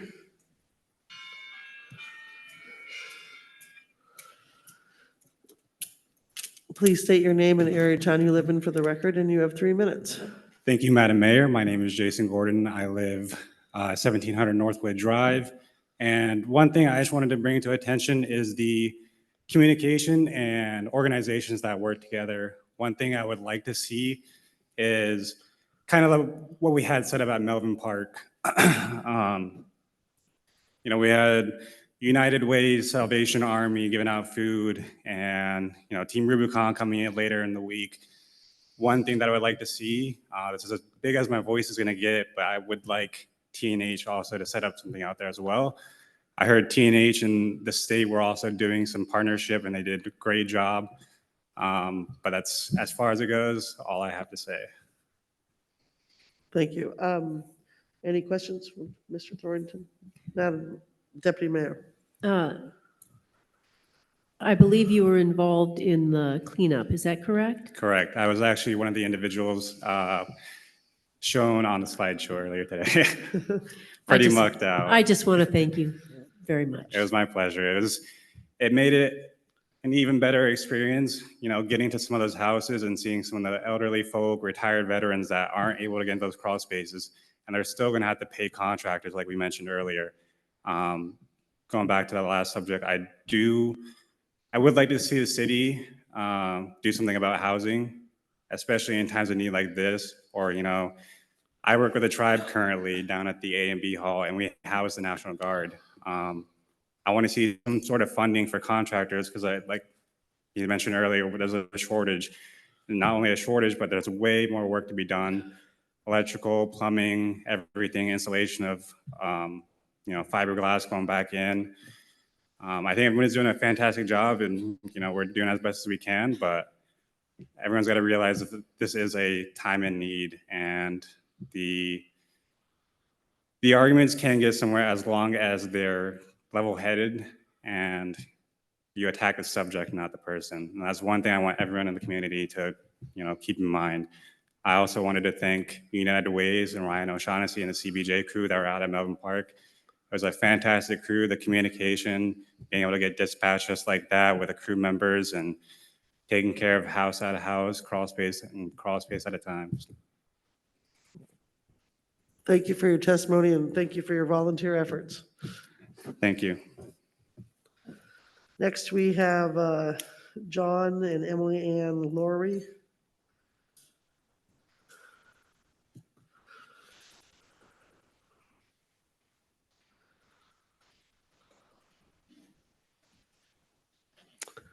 Please state your names and area of town you live in for the record, and you have 3 minutes. John Laurie, I live on Emily Way. Emily Ann Laurie, daughter of John Laurie, lives on Emily Way, at least currently and right now for the summer. Yes. On previous floods, we were not affected. We were totally dry in our yard, in our house.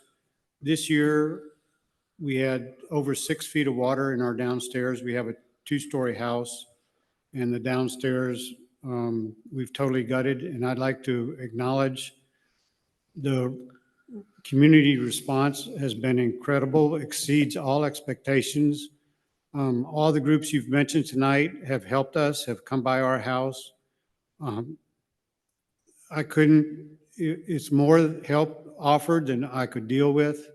It's been phenomenal, exceeded expectations. And so now we're all cleaned up, we're drying out. And my big question, I would like to rebuild it the way it was as a comfortable living space. But I don't know, am I foolish to do that? Thinking it might flood again next year. That's my big concern. And I'll leave it at that. Yeah, in our family, this summer, both me and my dad had bedrooms downstairs, and thankfully my dad woke up when he did, because I'm a heavy sleeper and I would not have woken up. And I take lots of photos and videos in our family, and so I had videos of the flood coming in that were shared on the Juneau Community Collective website on Facebook. And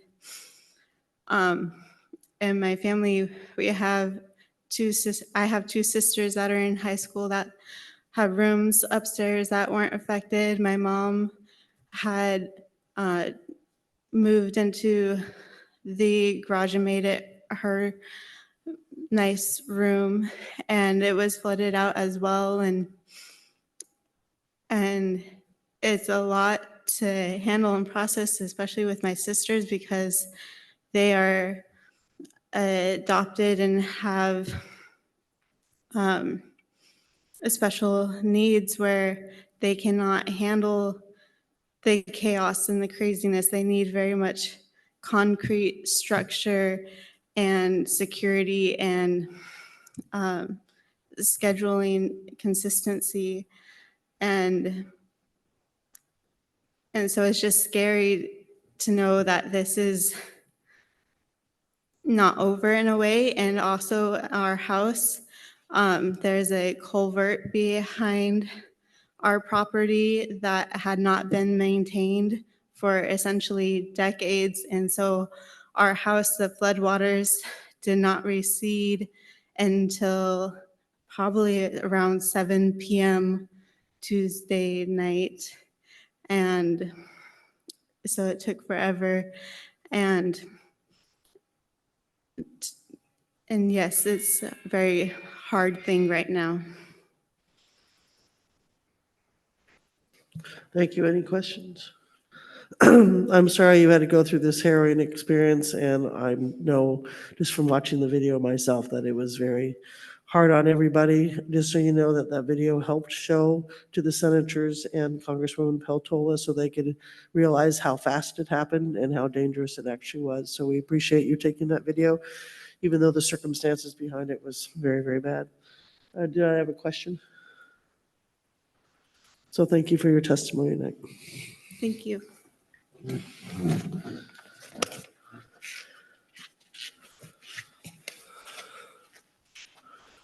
Okay, I apologize. Deborah and John Jerish. Okay, so just Deborah.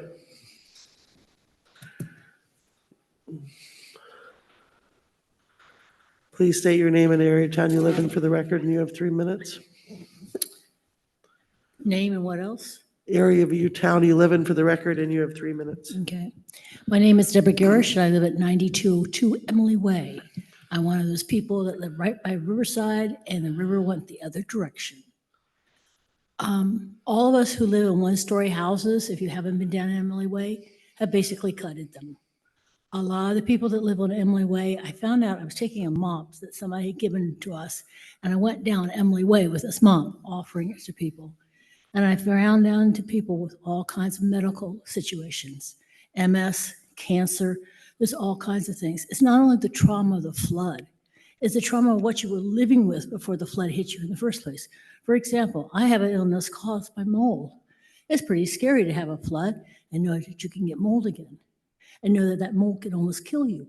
You have to be really careful. I'm sorry, some dogs do not address the mental health issue. I served on the mental health board for Juneau in the 1990s. What you need is, I see 2 things that you need critically. You need a grief support group for people who have lived through the flood. Right now, we're getting support, but 2 weeks down the line from now, it's going to be a different world. People are going to go back to their lives, and we're still going to be dealing with the grief. And a lot of people aren't aware of how grief just hits you. You know, when you're busy doing things and you're trying to save your house, it's one thing. But when things slow down and you can start to think about the reality, it's another thing. You need to have the support of each other and somebody who understands the issues of grief. I'm really concerned about the kids. I was at the shelter the night before the flood, and I saw what happened to one teenager who experienced it. He was very shook. There's a lot of kids that live in that area. You need to have somebody who addresses the needs of the children specifically. Also, please get the federal disaster funding. The money, they don't have the money to help us, but unless they declare a federal disaster, we cannot take a casualty loss off of our taxes. Think about it, we're all facing expenses we never expected to have. We can't afford not to get that casualty loss for our taxes. I know in my cul-de-sac, there's 3 of us that are retired. We don't have a lot of extra money. There's a lot of other people that don't have that extra money. Think about how much this is going to affect everybody. Because you may not have been flooded, but you will know somebody that was flooded, and they're going to need help. Mental health right now is the priority. to hit and get down our feet and start running right now. Because when all this stops in a while and we get the support that we're getting now, it's going to hit everybody really hard what we lost and what we're facing, because we don't know if this is just going to happen again. So please use your time wisely and think with your hearts, not just your minds. Thank you.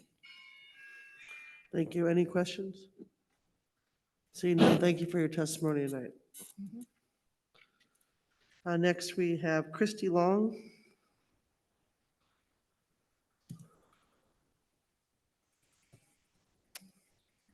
Not here, okay.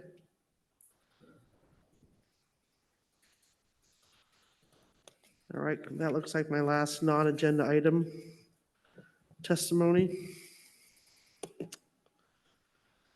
So we will move on to our consent agenda. Are there any public requests for consent agenda changes other than ordinances for introduction? Seeing none, are there any assembly requests for consent agenda changes? Seeing none, we'll go to assembly action. Ms. Hale. Thank you, Madam Mayor. I move the consent agenda as amended with J12 removed to a future assembly meeting, and I ask for unanimous consent. Is there any objection? Seeing none, the consent agenda passes. That brings us to public hearing, item 14, Madam Clerk.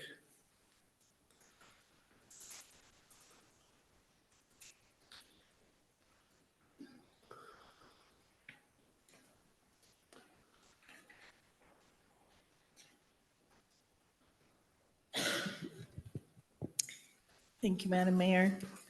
This is Emergency Appropriation Resolution 3072, an emergency appropriation resolution appropriating $1,055,000 to the manager for the August 2024 glacier outburst flood response.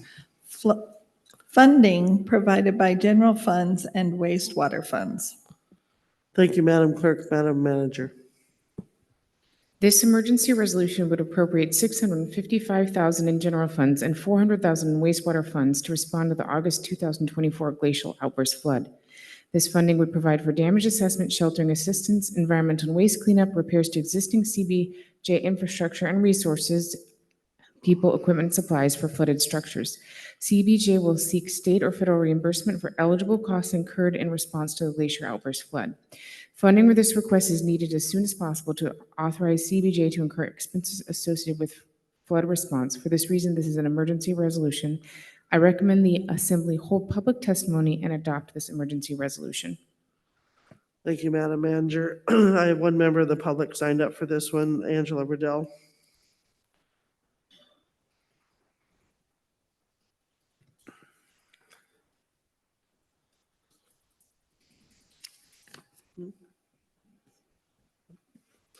Please state your name and area of town you live in for the record, and you have 3 minutes. Thank you, Madam Manager and members of the Assembly. My name is Angela Rodell, and I live in downtown, 316 Diston. One of the things that I had sent a letter earlier to members of the Assembly and the mayor, and if you did not receive it, I have copies for you. There's been a lot of comment tonight on the flood response. And as a member who has experience doing major infrastructure projects, not only in the state of Alaska, but across the country, I would strongly encourage you to keep the urgency on as you work towards a solution. Keep local people included in this task force. We have tremendous talent located throughout this community. This is a community response that's going to be required. And so I think in order to have the federal response we need to stay on top of them and use all the relationships that we have throughout this community. So with that, I will conclude my remarks and thank you for having, for the response that you have provided so far. Thank you. Thank you. Any questions for Ms. Rodell? Seeing none, thank you for your testimony tonight. Is there anybody else that wants to speak to this ordinance? Seeing none, we'll move it to the Assembly. Mr. Smith, we'll start with you. Thank you, Madam Mayor. I move emergency appropriation resolution 3072, providing an appropriation for $1,055,000 to the manager for the August 2024 glacial outburst flood response, and I ask for unanimous consent. Any objection? Ms. Wall. Thank you, Madam Mayor. Just objecting for a question. Madam Manager, would you maybe outline of these costs, which ones you think have a chance of being reimbursed, under what scenarios, and which ones do not? Madam Manager. Yes, thank you for that question. So there is certainly no guarantee for reimbursement, but under a state declaration or a federal disaster declaration, we would submit for reimbursement and believe there's a relatively good chance for everything exclusive of the $150,000 in feasibility for mitigating glacial outburst flooding to be eligible for reimbursement. So just to itemize, that would be waste cleanup, repairs to riprap, repairs to utility infrastructure, repairs to CBJ stormwater drainage. Those are all things that we, after having met with disaster assistance last week, feel like would be eligible for reimbursement. Ms. Wall, follow up. My follow-up is about the mitigation piece of this, the $150,000. Would you expect that to be potentially reimbursable or unlikely? Madam Manager. That would not be, mitigation is not an eligible for reimbursement. Ms. Wall. I have more questions, but I will see if there's others before I ask them. Any other questions from the body? Seeing none, go ahead, Ms. Wall. Thank you, Madam Mayor. I would love to hear a little bit more on the mitigation funds included here. I read the letter and understand the concept of the working group here. $150,000 sounds like a lot for what I imagine would be kind of advocacy on behalf of the city for those in control of these opportunities to take action. Can you maybe describe what you would expect that funding to be used for more specifically? Madam Manager. Yeah, absolutely. I will admit the number is a bit of a wag and really just a starting place to try to give us an account to code things like our own engineers' time. I foresee travel. I foresee needing to engage with consultants with particular expertise. I don't have a detailed cost estimate for what those funds would be spent on. I think it's important that the Assembly authorize some funding, just, if the Assembly is supportive of the mitigation and exploring mitigation.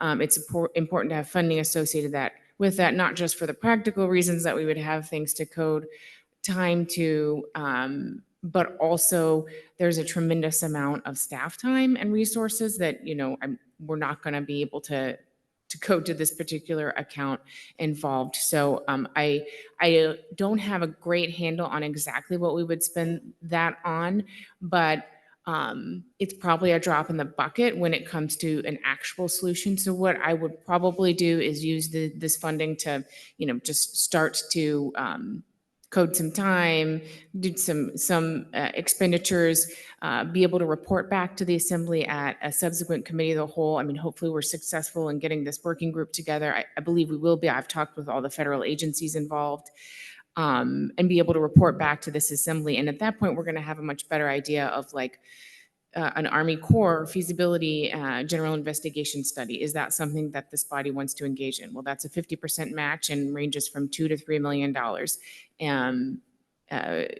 There's NRCS grants for flood response. What's the timeline for those?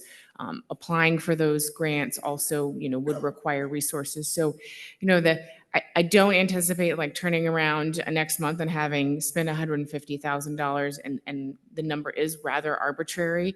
And I'll hope to have more information once we've gotten this group of minds who deal with flood mitigation and flood response together. Ms. Wall? Thank you, Madam Mayor. I expected this to be a bit more interactive with the rest of my assembly, but I'll keep going here. I'm obviously not going to object to this emergency appropriation resolution that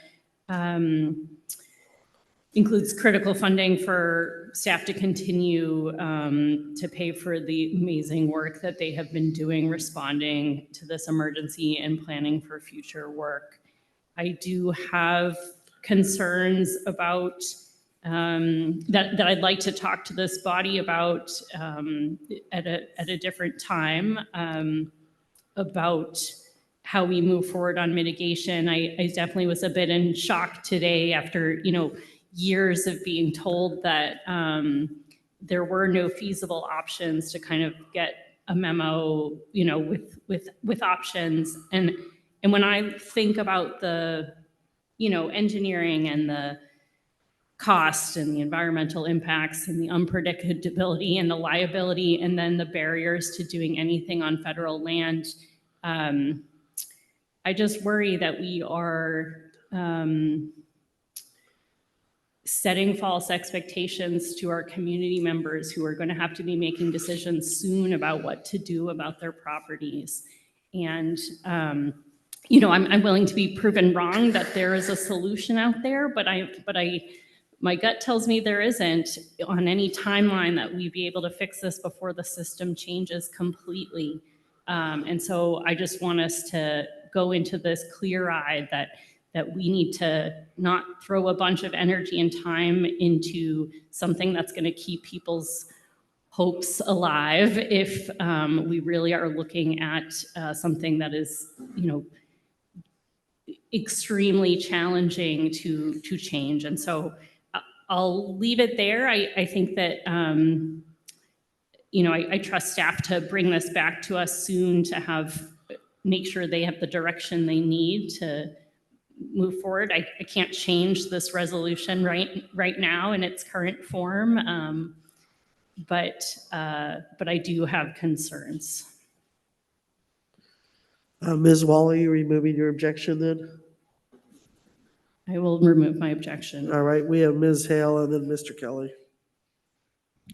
Thank you, Madam Mayor. I consider the glacier in its current state to be an existential threat, and not just to the valley and valley residents, but actually to Juneau. And I applaud all the people that are thinking of solutions, and I think we've got some feasible solutions, and we don't know how they'll play out. But I think that existential threat is that if it had happened a week earlier and the river was 2 feet higher, it would have potentially flooded the entire valley. And that's just not sustainable. It's not sustainable for us as a community. Too many people live in the valley. We can't sustain that. We can't put every house in the valley up on stilts. So I fully support us aggressively pursuing mitigation measures, and I know that's really tricky. I also really understand the need for that $150,000 because we need people to be moving really fast, and this is not an area where people normally move fast. So thank you. Thank you, Ms. Hale. Mr. Kelly.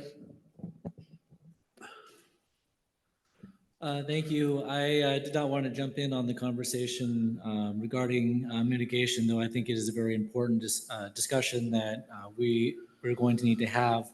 But I wanted to talk about the more immediate needs of our community, as a couple of the testifiers that came up spoke about. One person or a father and son came up and talked about how he wanted to rebuild. Another member, Malachi Thorington, this is my second time seeing him because he also came to the Emergency Planning Committee meeting.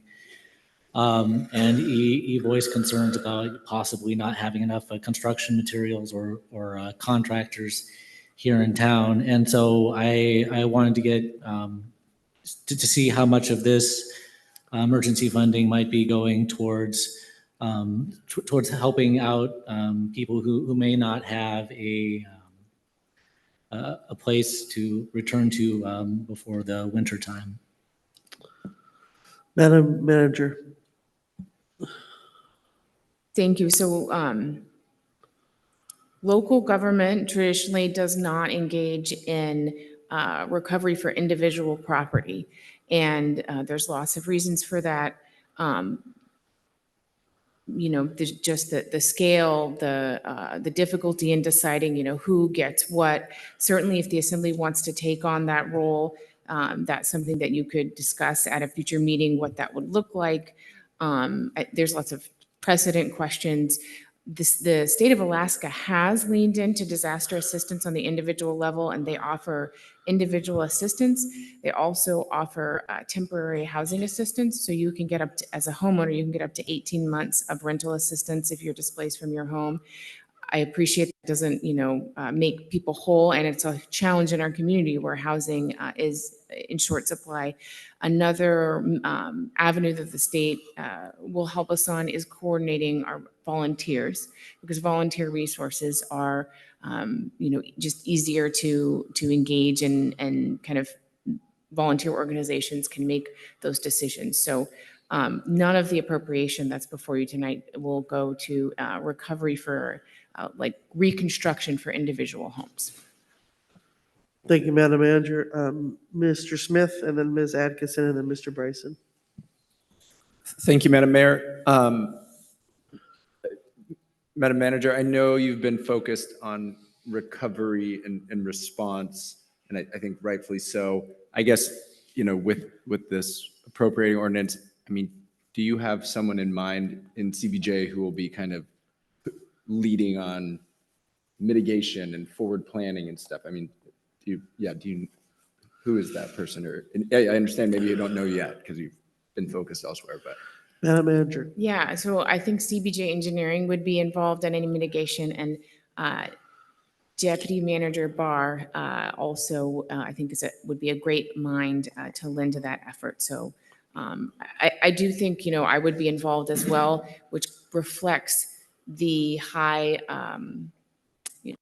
opportunity cost for our organization of aggressively engaging in this conversation. And I just, if you'll let me speak to Assemblymember Wool's comments, I think that our optimism has not increased after this event for there being a solution that would be feasible given the red tape and the fact that we don't own the land and it's a highly regulated environment. We just felt like we have to be able to engage in that conversation, because me telling engineers in this community and the brilliant minds in this community that, it's just too hard. Katie Kester says it's too hard, really isn't enough. Now, do I think we're going to come to that conclusion for many of these ideas? I do, but I also, remain hopeful that some good will come from this academic exercise, and willing to engage in it. Thank you, Madam Manager. Ms. Atkinson. Thank you, Madam Mayor. I really understand Ms. Wall's comments, and specifically when we're looking at, these very hazy ideas so far with all of these challenges that seem really insurmountable. And so I understand not wanting to get people's hopes up and wanting to be realistic, but at the same time, I do think this is one of those instances that we kind of have no choice but to keep pushing on it, because this cannot be an annual issue. The state has limited resources. They have a great individual assistance program, which anyone who home that they live in was affected by should apply for. There is quite a bit of money for, well, not, it's drop in the bucket, but $21,000 for structural damage, $21,000 for personal property. They cover rental assistance. They cover lots of things. I think that deadline is October 9th. So I just wanted to put that out there while I can. But we can't rely on that every year. We can't rely on FEMA to come in. And the CBJ does not have the resources to be able to affect, the individual homeowners' disaster. So we need right now, I think, to be flexible more than we usually are in our process. And that starts with this $150,000 and understanding that right now the manager will not be able to give us an itemized list of everything she wants to spend it on. And understand that all of these opportunities or these potential options are going to be a bit of unknowns for right now.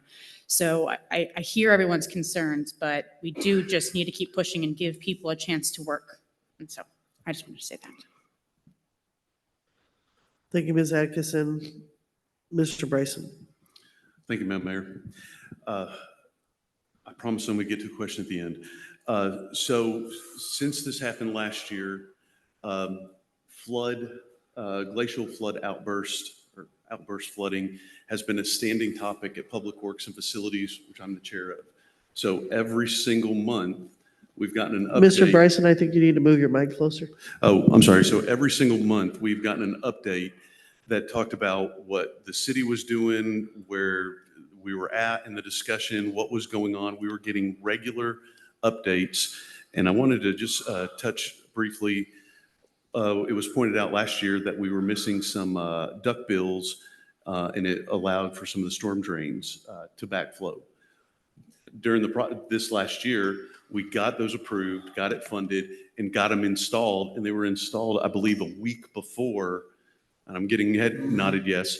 So the unrestricted sewer outlets had actually received their protection. So, and then last year, this assembly approved every request for funding from our partner agencies.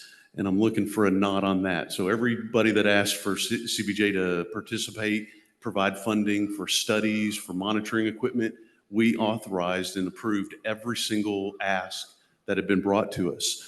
And I think here's where my question is.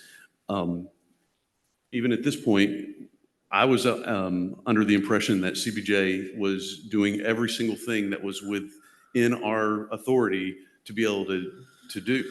And when we had Governor Dunleavy and both our two senators and our federal representative that were on top of it, in my understanding, it's in their realm. It's their property. That's why they were here seeing it.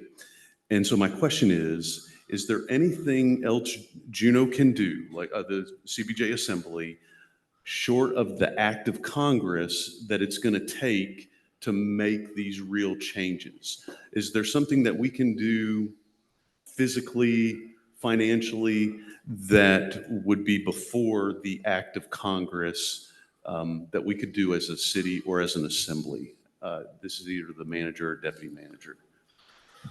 Madam Manager. I think, you've nailed it, and the enormity of that should be very sobering. And to get to that, it will require unprecedented political pressure and energy. Thank you, Mr. Bryson. I'll object for purposes of question two. And mainly just so people understand where we are. Last year, we applied for federal funding and were denied. And we also wrote letters and tried to get the Army Corps of Engineers, and they basically ignored us. So would you go through the process of how we get federal funding if it happens? So our grants manager, Ashley Heimberger, has prepared a lovely document I did not include in this packet, but have at my fingertips, listing about a dozen different federal programs that we could be eligible for under flood response and flood recovery. Keep in mind, applying for those programs, getting in line for those programs coming up with the match money for those programs, those are multi-year endeavors. We all, probably the most applicable is the Army Corps of Engineers General Investigation Study, which then turns into a project. This is and we've both, Deputy Manager Barr and I have both talked about that program. I mean, the Corps is in the business of designing and engineering creative solutions to these types of problems. I mean, it really is what they do. The seawall up in Diavik is a good example. That's an almost $500 million project that's getting complete. So, these are the brilliant minds, but that comes with a timeline and a cost share. And we would need congressionally directed spending and support of our delegation under any of these scenarios. So obviously congressionally directed spending is an avenue for pursuing funding. But if we were to, let's say, do a general investigation study, put up our 3 million, the Corps puts up their 3 million, when we go to get funding for that actual project, that requires congressional action as well. So, I mean, those are the funding avenues. Those are the non-CBJ funding avenues. Of course, from CBJ's perspective, when it comes to local match or authorizing funds, we have our local improvement district where you can assess individual properties for public improvements that help their properties. You may recall about 10 years ago, the Meander Way neighborhood engaged with actually NRCS in a study on just exploring that possibility. It ended up being too expensive for the neighborhood to pursue. And then, of course, there's general fund. Thank you for that. People are asking us about the federal national disaster, but that's not at our level. This governor was very quick to respond to us, but he has to submit that application. Could you talk to that?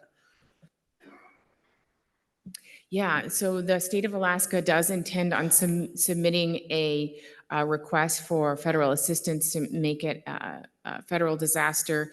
This will happen after the week of the 26th, when FEMA will be in town for the entire week doing that disaster assessment.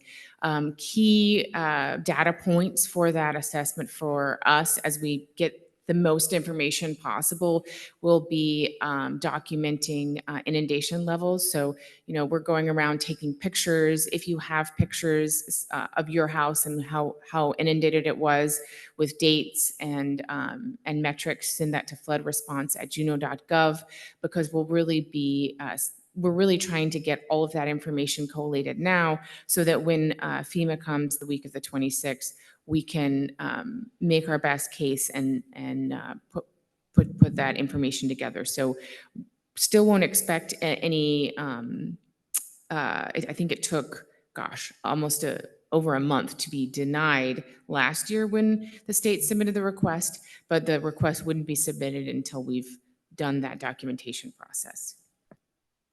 Thank you, Madam Manager. Mr. Kelly? Thank you. I did have one question that I wanted to ask on mitigation. I hope this is the right place and time to ask that.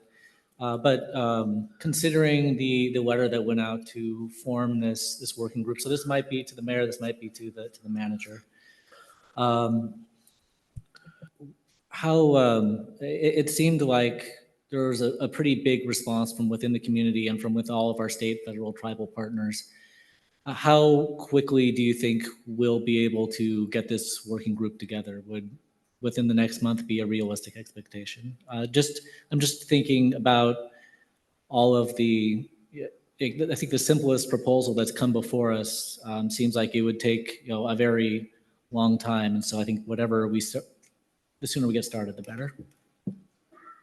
Madam Manager. Thank you. It is my hope that within the month we would be able to bring this group together. I have reached out, manager's office has reached out to the 3 lead federal agencies and our federal delegation to make sure, this was an avenue that they would be able to engage in, participate in. And we've gotten a lot of positive response. I mean, a lot of these federal officials, they're our friends or neighbors or colleagues across the state. I mean, they really want to do something too. Any further questions? Any objections to the motion? That motion has passed. Item number 15, Madam Clerk.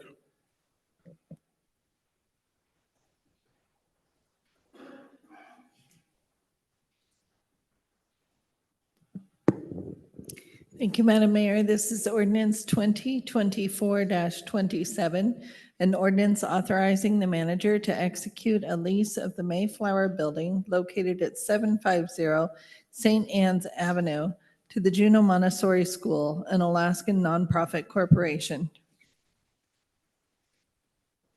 Thank you, Madam Clerk. Madam Manager.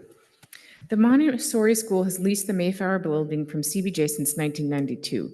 The Montessori School is requested to continue to lease this building at less than fair market value.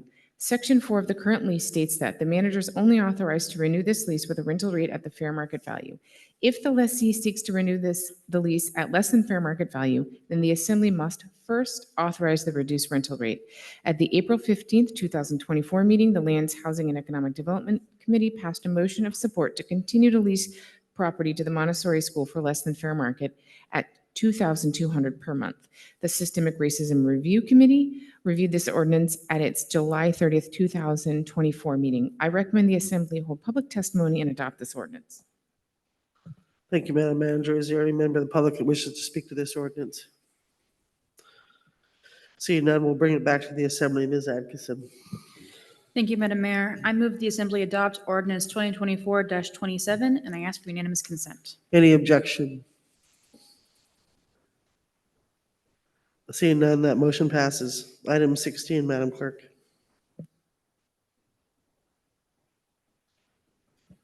Thank you, Madam Mayor. This is ordinance 2024-32, an ordinance establishing a waiver process for airport board appointments and temporarily waiving the 3-tenant rule. Thank you, Madam Clerk. Madam Manager. This ordinance establishes a process to waive the, quote, 3-tenant rule for appointments to the airport board in Juneau. The 3-tenant rule limits the number of airport board members who can be tenants to 3. The ordinance allows the Assembly to temporarily waive this rule to appoint a 4th tenant if necessary due to low community interest in the position and the need to avoid prolonged vacancies that can strain the board and harm airport governance.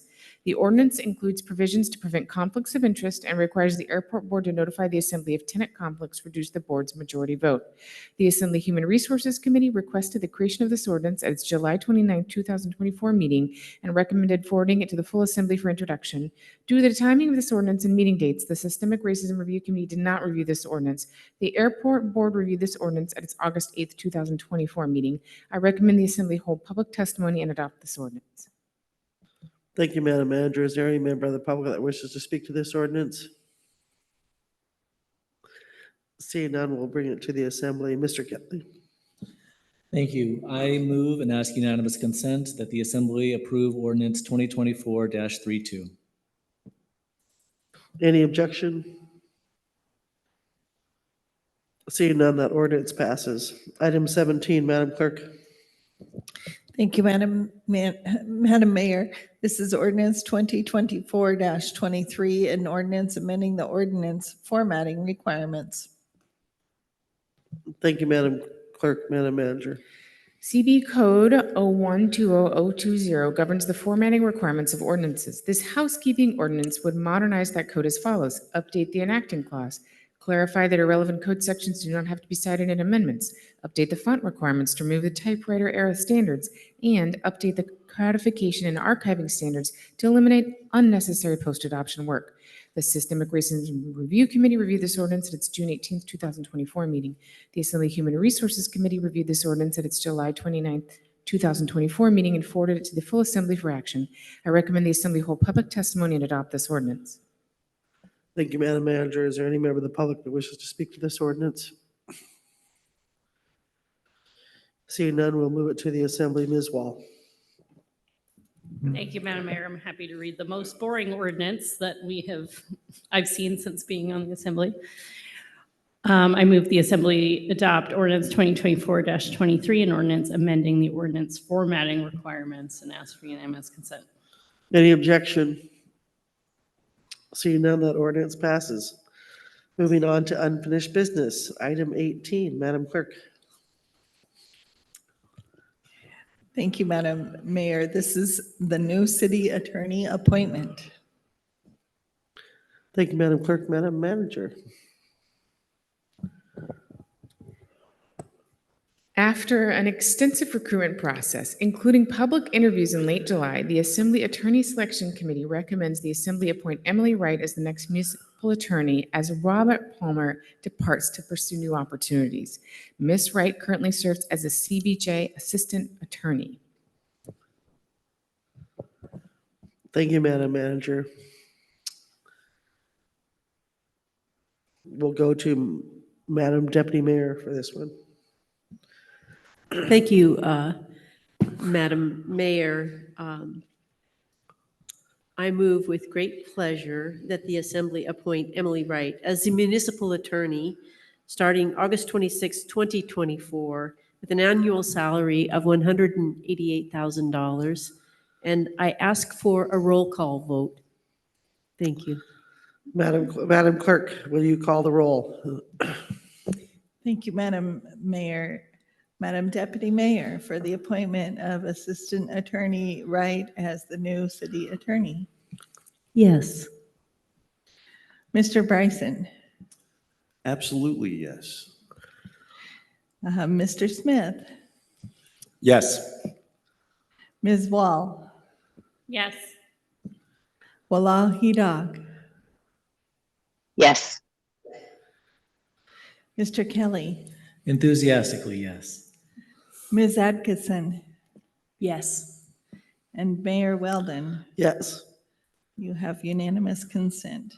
Ms. Wright, would you come up and go down the line? Congratulations.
And we got a little ahead of ourselves. Is there any member of the public that wished to speak to that ordinance? See none, you are hereby appointed. Ms. Wright will start in her new role on August 26th. That brings us to new business. Madam Clerk. Thank you, Madam Mayor. This is hardship and senior citizen, disabled veteran, nonprofit, late filed real property tax exemption applications. Thank you, Madam Clerk. Madam Manager. There are 8 property owners that have requested the Assembly authorize the assessor to consider a late filed exemption for their property assessment. The Assembly should consider each request separately and determine whether the property owner was unable to comply with the April 30 filing requirement, AS 2945030F, City Code reference. The burden of proof is upon the property owner to show the inability to file a timely exemption request. If the Assembly decides to accept one or more late filed exemption requests, those applications will be referred to the assessor for review and action. I recommend the Assembly act on each of these applications individually. Thank you, Madam Manager. Mr. Bryson. Thank you, Madam Mayor. The Assembly is acting on each of these hardship requests individually, and I move for recommendation the names Dennis Mathers, Jeffrey Martin, James Hammond, Monica Ritter, Carol Craig, Remedios Carrillo, Larry Hooten, and William Morris. I ask that these be forwarded to the assessors for the hardship I think, am I forgetting a sentence in there, Madam Mayor? Have I said enough? Mr. Palmer, can I get I'm help? looking at Mr. Palmer, but I think so. Has he said enough, Mr. Palmer? Okay, the clerk's happy too. Any objection? Seeing none, those people will move back to wherever they need to, sales tax, property tax, assessors, sorry. With that, we go to staff report. Madam Clerk, I think you're the only one that's giving us one. Go ahead. Thank you, Madam Mayor. This is a little bit unusual for the municipal clerk's office to make this announcement, but tomorrow is the primary election day with the State Division of Elections. They reached out to our office to ask if anyone who had been affected by the flood could not make it to their polling place, what kind of assistance might they be able to get. And we have made arrangements with the flood.response@juneau.gov email address. If someone needs transportation, there are paratransit vehicles waiting at the volunteer center at Melvin Park to be deployed. Should individuals who can't make it to the polls because their car was affected by the flood or whatever the case might be, if you can't make it to the polls and you need transportation, send an email to the flood response. We have assistance to be able to provide for that. Also, just as a general information piece for anyone, for any of the elections, whether it's a state election or a city election, if you need assistance because you cannot make it to the polls due to age, illness, or disability, there is something called special needs voting. And our office is assisting the State Division of Elections tomorrow and is ready to be deployed to assist individuals who are homebound and cannot go to the poll. We will find out the information we need to be able to get the appropriate ballot and take it to that individual in their home and do personal representative voting with that individual. So if you do need assistance for transportation, it's the flood response at juneau.gov email address. If you need assistance for special needs voting, you can reach out either to our office or the State Division of Elections. Our phone number is 907-586-5278. The State Division of Elections is 907-465-3021. Thank you for this commercial opportunity. Any questions for Madam Clerk? Ms. Hale. Thank you, Madam Mayor. And Madam Clerk, thank you. That was really an excellent sort of summary. Will we be able to put out a press release in the morning with that information? Madam Clerk.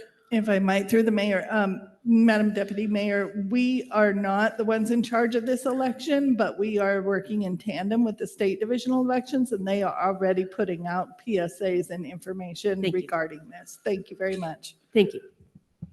Thank you. Any further questions? Seeing none, thank you for the staff report. Madam Clerk, Madam Manager, do you have a staff report for us? You've talked enough tonight. All right, so that brings us to the mayor's report. Again, I just want to thank the community for all the outpouring, for all the help to the flood area. It was just amazing going down the streets and just seeing neighbors helping neighbors, even without being asked sometimes. Many people were caught in a state of shock and didn't even know how to get started, and people jumped in and helped them right away. Shout out to the governor who responded so quickly. He had done a verbal state declaration before we had even finished our local declaration, and within 5 minutes or so after our local, he had declared a state. Big help with DOT. That was very impressive, getting rid of all the debris, and also with DEC removing some of the restrictions for that. So truly appreciate that response. And the National Guardsmen, talked to several of them. They were from all over, even from various parts of the community, so or very many parts of the state. So it was lovely to see them. Team Rubicon, talked to them a couple times. Talked to a couple of them yesterday, and they were thanking us for involving them. So I think it was the other way around that we need to thank them. But just quick shout out to the American Red Cross and Salvation Army and United Way for standing up all the centers and trying to coordinate all the volunteers. So I appreciate all of that. We appreciate also the attention that Senator Sullivan and Senator Murkowski and Congressman Peltola has given this. This is where we are hopeful that we might get some kind of federal response. We did not have the same last year. So we're hopeful that this will all help, and we will keep pursuing this and hopefully have a better result than we did last time. Through the testimony, a group support group sounds like a good idea, and we'll check on and see how we can do that, because the comfort dogs were extremely fun and did provide relief, but we know that the community is still in grief stages. The other item I wanted to address, because it's big on the news right now, is we were able to get the parking tickets for the high school diminished to warnings. Ms. Kester and I were out there this morning looking at possible solutions and trying to figure it out. Some people did deserve their ticket. You cannot park on a sidewalk. Just so you know, you're going to get a ticket for that one. But so there's some solutions being worked on the next few days, and hopefully we'll be able to come back with some slots that will be open elsewhere around that area. So with that, I'll keep it short and sweet because it is 10 o'clock at night, and we'll go to Committee of the Whole. Madam Deputy Mayor. Thank you, Madam Mayor. I want to echo your thanks for the flood response. I live very near the flood zone, and I have family members affected. And that's enough said, I guess. And the Committee of the Whole met on July 29th, and I can't remember what we talked about. A lot of stuff happened since then. Ms. Wall, Finance. Thank you, Madam Mayor. Our last Finance Committee meeting for August was canceled due to the flood event. We have a meeting scheduled for September 4th. We will be taking up some of the items that we didn't get to this month. Some of the things, and I need to check in with Ms. Flick and kind of reconfirm the agenda, but some of the things that I believe we'll be talking about on that meeting. We had a ordinance introduced tonight and forwarded to the Finance Committee, which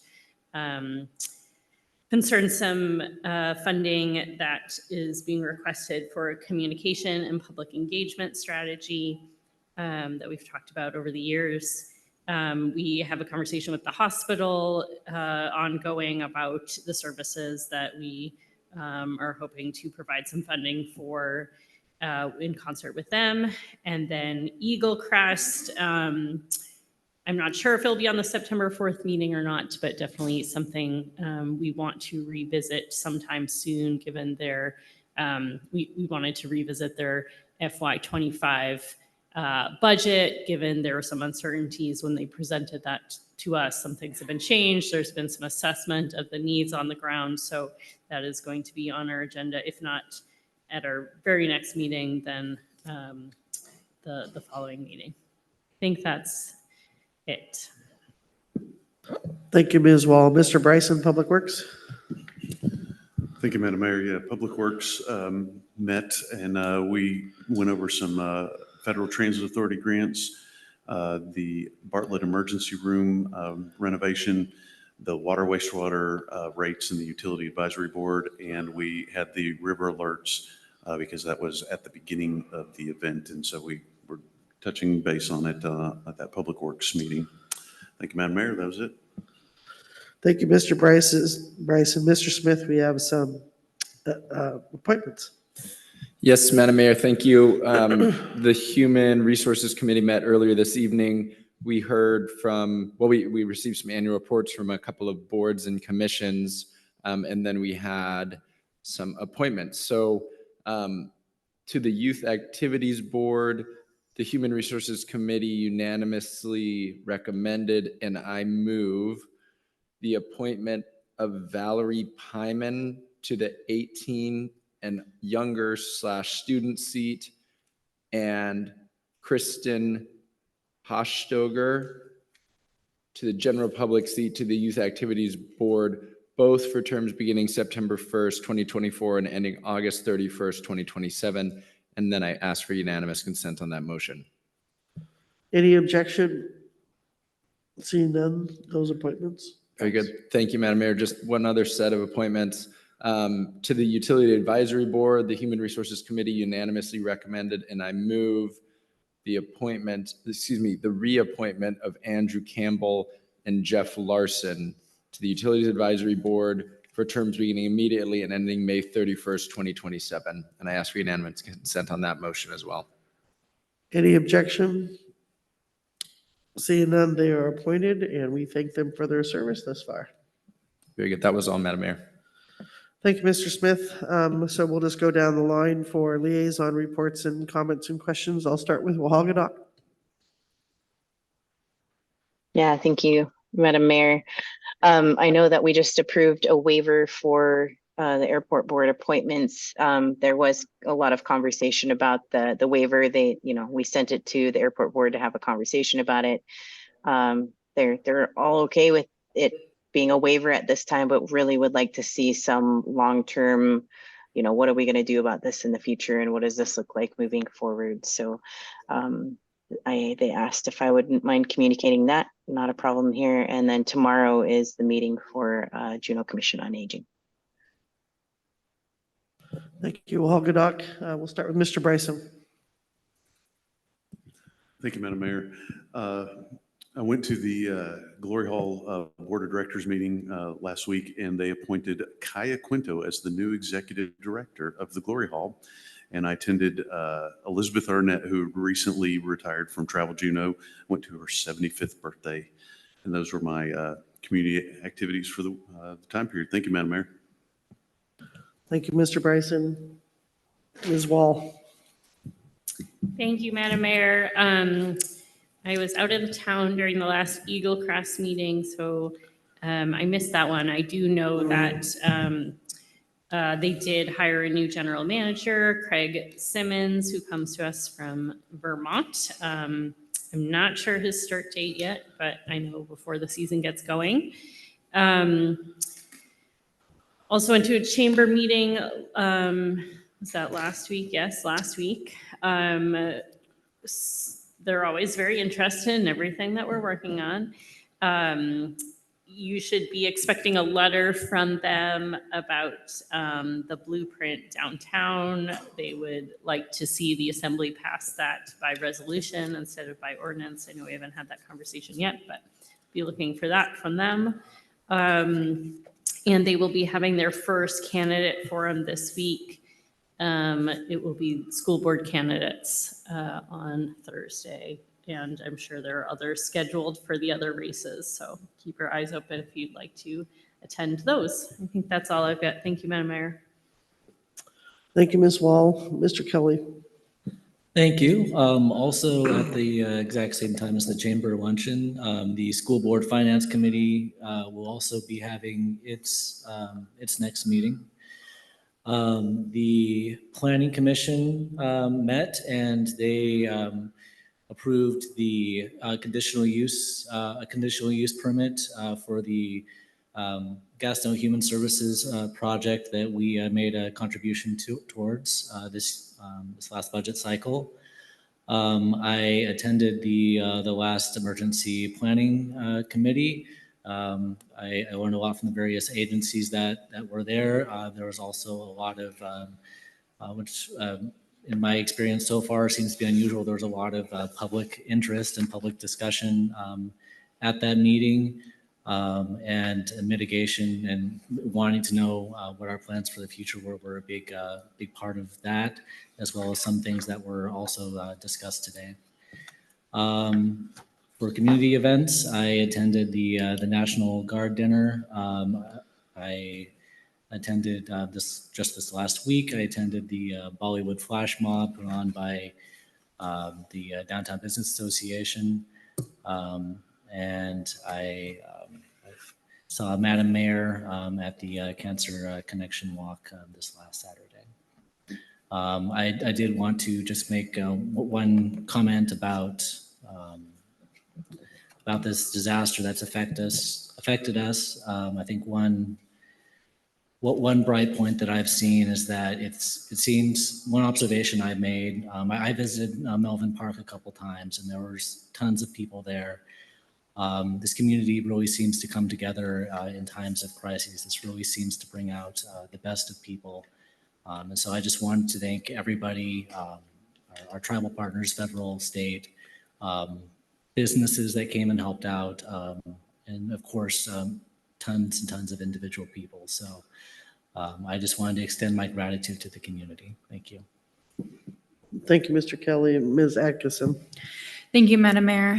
I attended the Juneau Commission on Sustainability meeting on August 7th, where talked about a number of things, but the big topic they discussed was the CFI grant that ALMP is applying for that we are throwing our weight behind, which is for more EV charging around Juneau, which is really great news. And also I attended the JEDC meeting on August 16th.